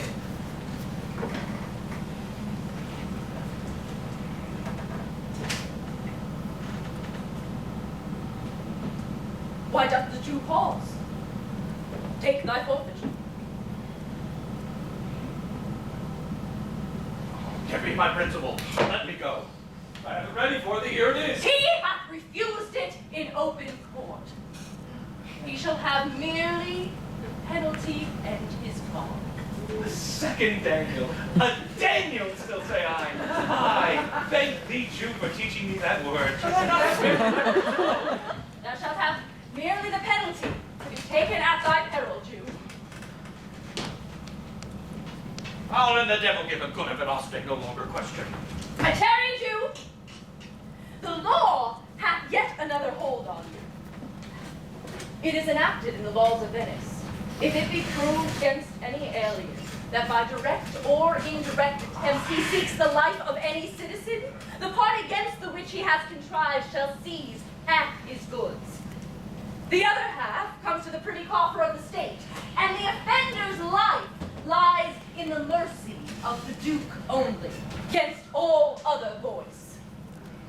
In which predicament, I say thou standest. For it appears by manifest proceeding that indirectly and directly too, thou hast seeked the life of the very citizen, and has incurred the danger by me formerly rehearsed. Down, therefore, and beg mercy of the Duke.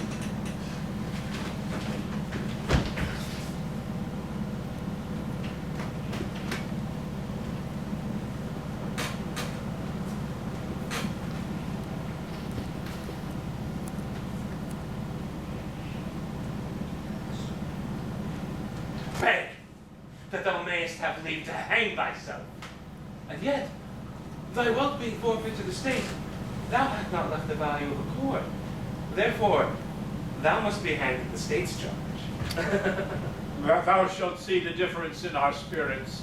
I pardon thee thy life before thou ask it. For half thy wealth, it is Antonio's. The other half comes to the general state, which humbleness may drive into a fine. Aye, for the state, but not for Antonio. They take my life and all, pardon not that. You take my house when you do take the prop that does sustain my house. You take my life when you do take the means whereby I live. What mercy can you render him, Antonio? Oh, to God, it's nothing else, for God's sake.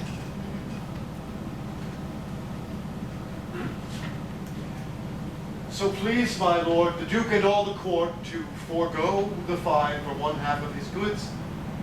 I am content. So that he let me have the other half in trust to render upon his death unto the gentleman who lately stole his daughter.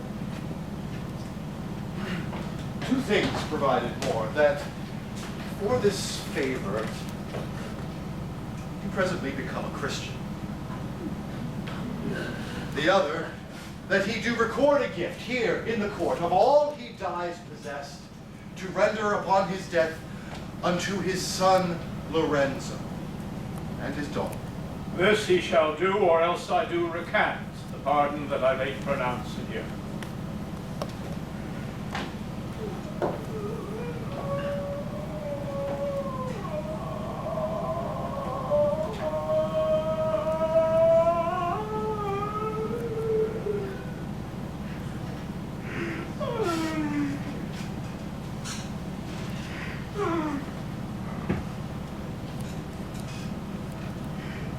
Art thou contented, Jew? What dost thou say?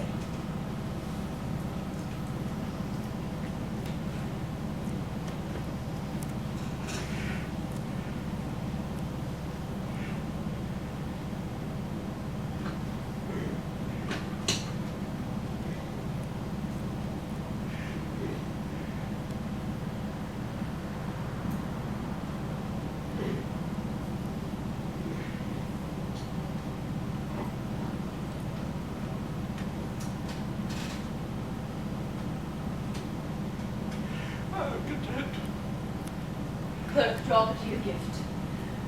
I'm ready to give me leave to go from hence, and not send the deed after me, I will sign it. I will get thee gone, but do it.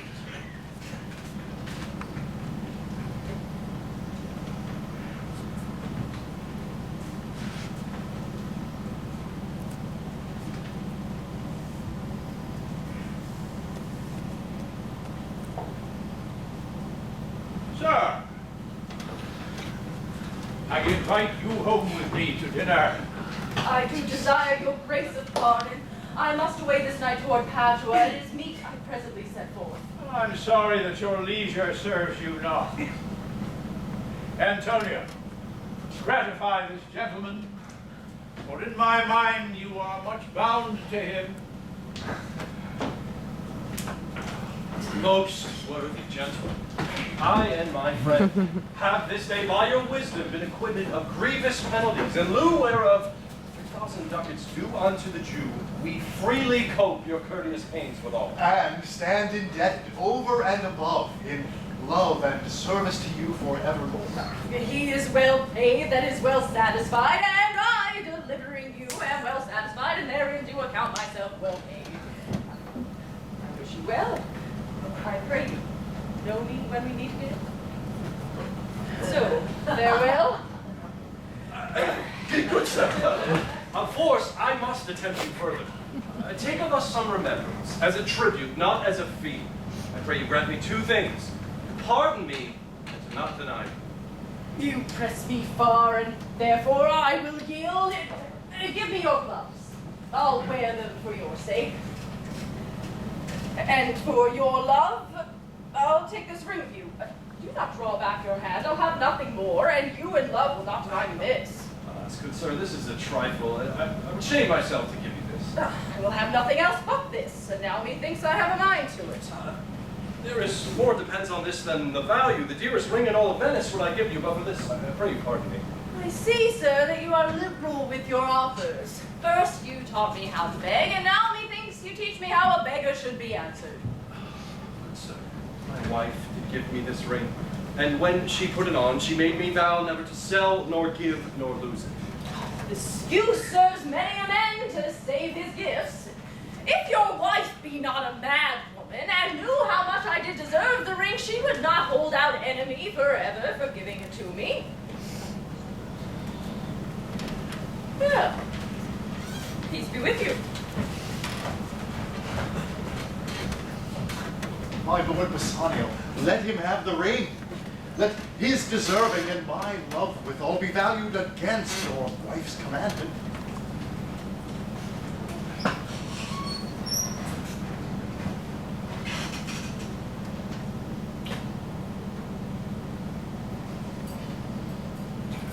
Go, Gratiano, run. Overtake him, give him the ring, and bring him if thou canst to Antonio's house. Away, make haste! Come, when I am thither present. In the morning early, fly toward Belmont. Come, Antonio.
This deed will be well welcomed by Lorenzo. Fair sir, you are well ordained. My lord Bassanio, upon more advice, hath given you here this ring, and doth entreat your company at dinner. It cannot be. His ring I do accept most thankfully, and I pray you tell him so. Furthermore, I pray you show my youth old Shylock's house. That will I do. Sir, I should speak with you. See if I can get my husband's ring, which I did make him swear to keep forever. Thou mayest I for it. And we shall have old swearings that they did give the rings away to men. But we shall outface them and outswear them too. Haste away! Thou knowest where I'll tarry. Come, good sir, will you show me to this house?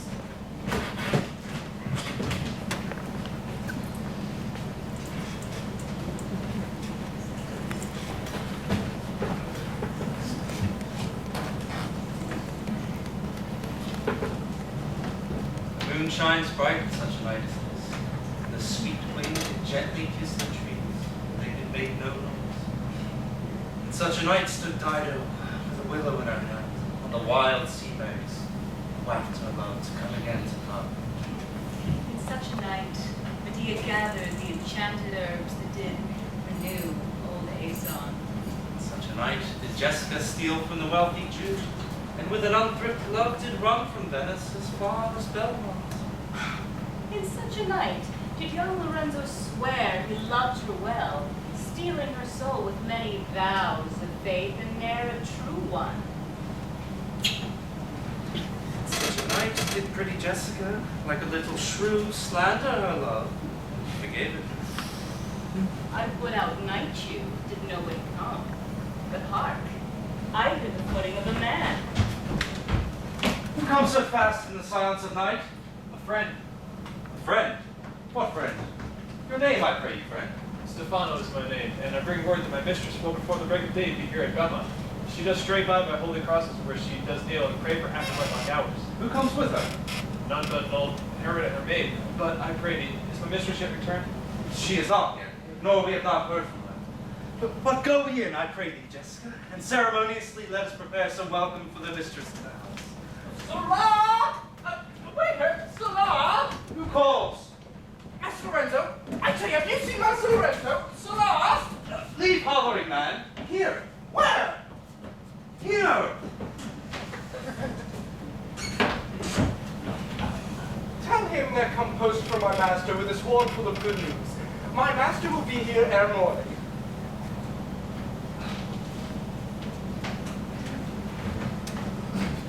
Sweet soul, let's in and there expect their coming. And yet no matter. Why should we go in? My friend Stefano, signify, I pray you. Within the house your mistress is at hand. Wait Diana within him. But with the sweetest touches pierce your mistress's ear and draw her home with music.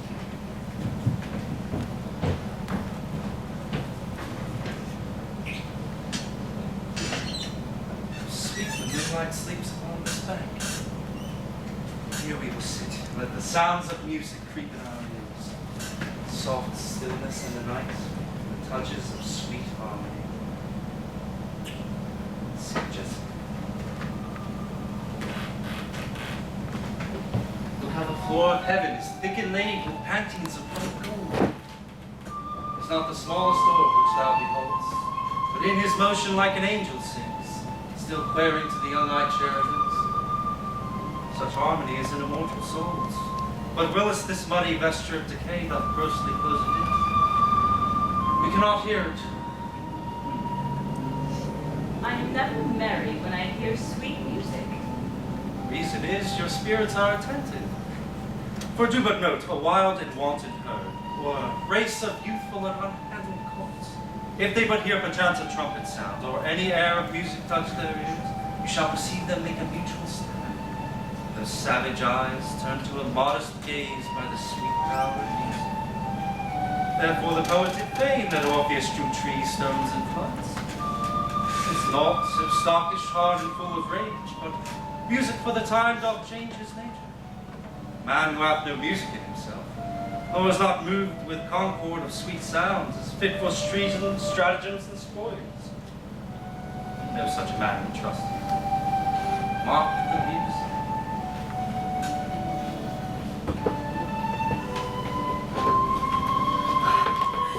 That light we see is burning in my hall.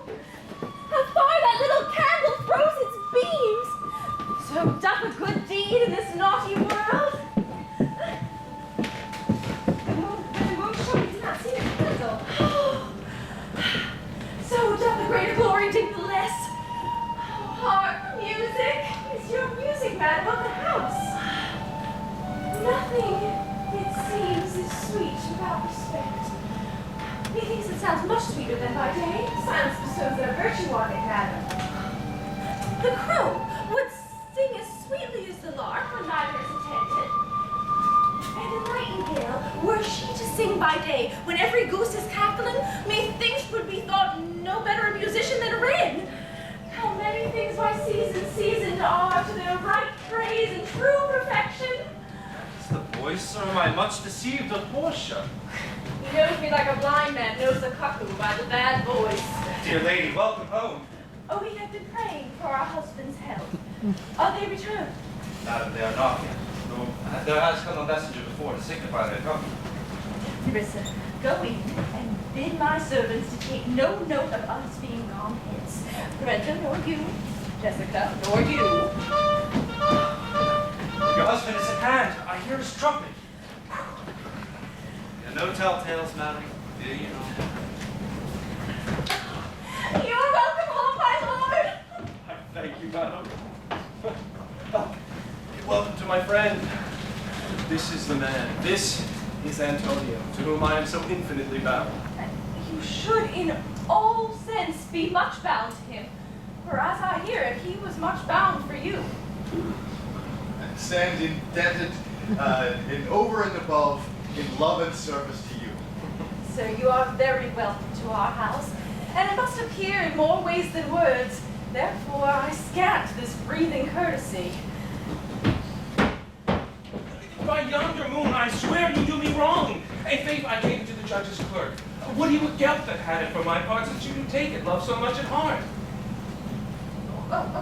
Quarrel already? What is the matter?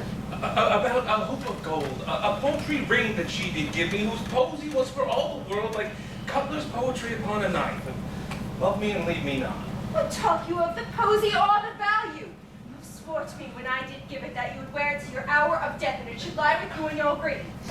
Not for me, but for your vehement oath, you should have been respected and have kept it. I gave it to a judge's clerk. No!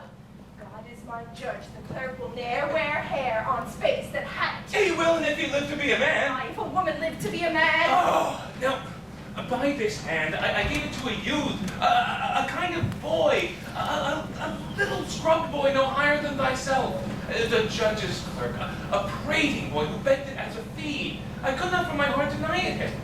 I must be plain with you. You are to blame. And to part so slightly with your wife's first gift. A thing stuck on with oaths upon your finger and so riveted with faith upon your flesh. I gave my love a ring and made him swear never to part with it. And there he stands, and all be sworn for it he would never leave it nor part with it for all the wealth the world masters. In truth, Gratiano, you give your wife too unkind a cause for grief, and toward me, I should be mad at it. But I were best to cut off my left hand and say I lost the ring defending it. My lord Bassanio gave his ring away unto the judge. And then the boy, his clerk, who took some pains in writing, he begged mine. And neither man nor master would take aught but the two rings. What ring gave you, my lord? Not that, I pray, you received of me. If I could add a lie unto a fault, I would deny it. You see, not the ring upon my finger. It is gone. Even so void is your false heart of truth. By mine honor, I will ne'er come in your bed until I see the ring, nor I in yours till I again see mine. Sweet Portia, if you did know to whom I gave the ring, if you did know for whom I gave the ring, and could conceive why I gave the ring, and how unwillingly I left the ring when naught would be accepted but the ring, you would abate the strength of your displeasure. If you had known the virtue of the ring, or half her worthiness that did give the ring, or your own honor to contain the ring, you would not then have parted with the ring.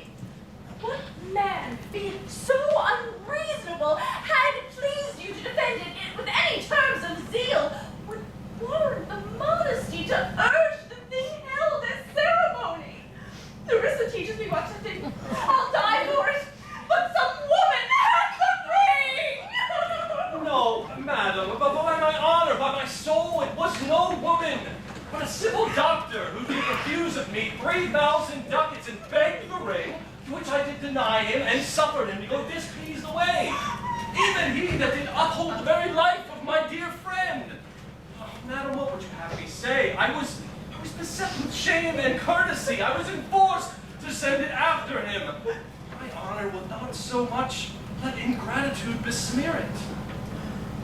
Madam, by these blessed candles of the night, I think had you been there, you would have begged the ring of me to give the worthy doctor. Let not that doctor come near my house, for he hath the jewel that I did love, and that you did swear to keep for me. I'll become as liberal as you. I'll not deny him anything. No, not my body nor my husband's faith. I shall know him, you can be sure of it.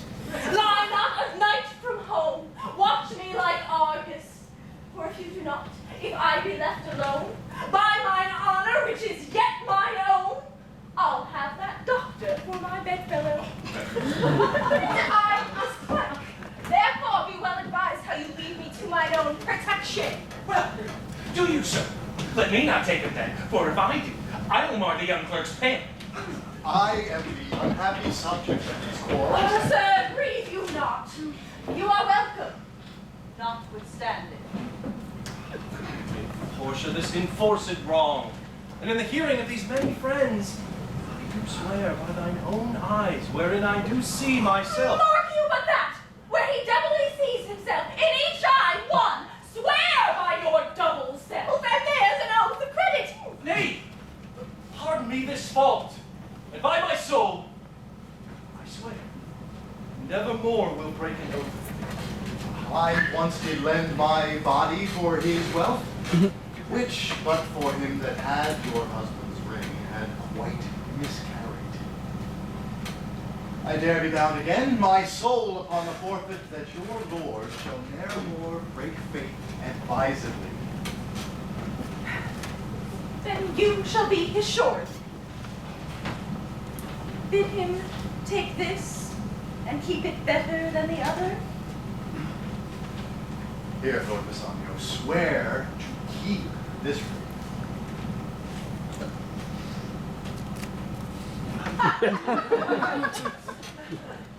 My heaven, it is the same I gave the doctor. I had it of him. Pardon me, Bassanio, but by this ring, the doctor lay with me. Oh, pardon me, my gentle Gratiano. For that same scrubbed boy, the doctor's clerk, in lieu of this, did lie with me. This is like the mending of highways in summer when the ways are fair enough. What, we cuckolds that we have deserved it? Speak not so grossly. You are all amazed. Here is a letter. It comes from Padua, from Salerio. Read it at your leisure. There you will find that Portia was the doctor, Nerissa there her clerk. Lorenzo will witness that we left as soon as you, and even now returned. I have not yet set foot inside my house. Antonio, you are welcome, and I have some greater comforts in store for you too. Here's the letter. Unseal it soon, and there you will find that 3 of your argosies are richly come to harbor suddenly. I am dumb. Were you the doctor, and I knew you not? Were you the clerk that is to make me cuckold? Aye, but the clerk had never means to do it, unless he live until he be a man. Sweet doctor, you shall be my bedfellow. When I am absent, lie with my wife. Sweet lady, you have given me life and living, for here I read for certain my ships are safely come to road. Oh, how now, Lorenzo? My clerk hath some good comforts too for you. Aye. And I'll give them him without a fee. There do I give you and Jessica from the rich Jew a special deed of gift, after his death of all he dies possessed of. Fair ladies, you drop manna in the way of starved people. It is almost morning, and yet I am sure you are not yet satisfied of all of these events in full. Let us go in, and there charge us upon interrogatories, and we shall answer all things faithfully. Let it be so. The first interrogatory then my Nerissa shall be sworn on is, whether to the next night she would rather stay, or go to bed now, being 2 hours today. But would the day come, I should wish it dark, that I were couching with the doctor's clerk. Well, all my life I'll fear no other thing so sore as keeping safe Nerissa's ring.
Thank you.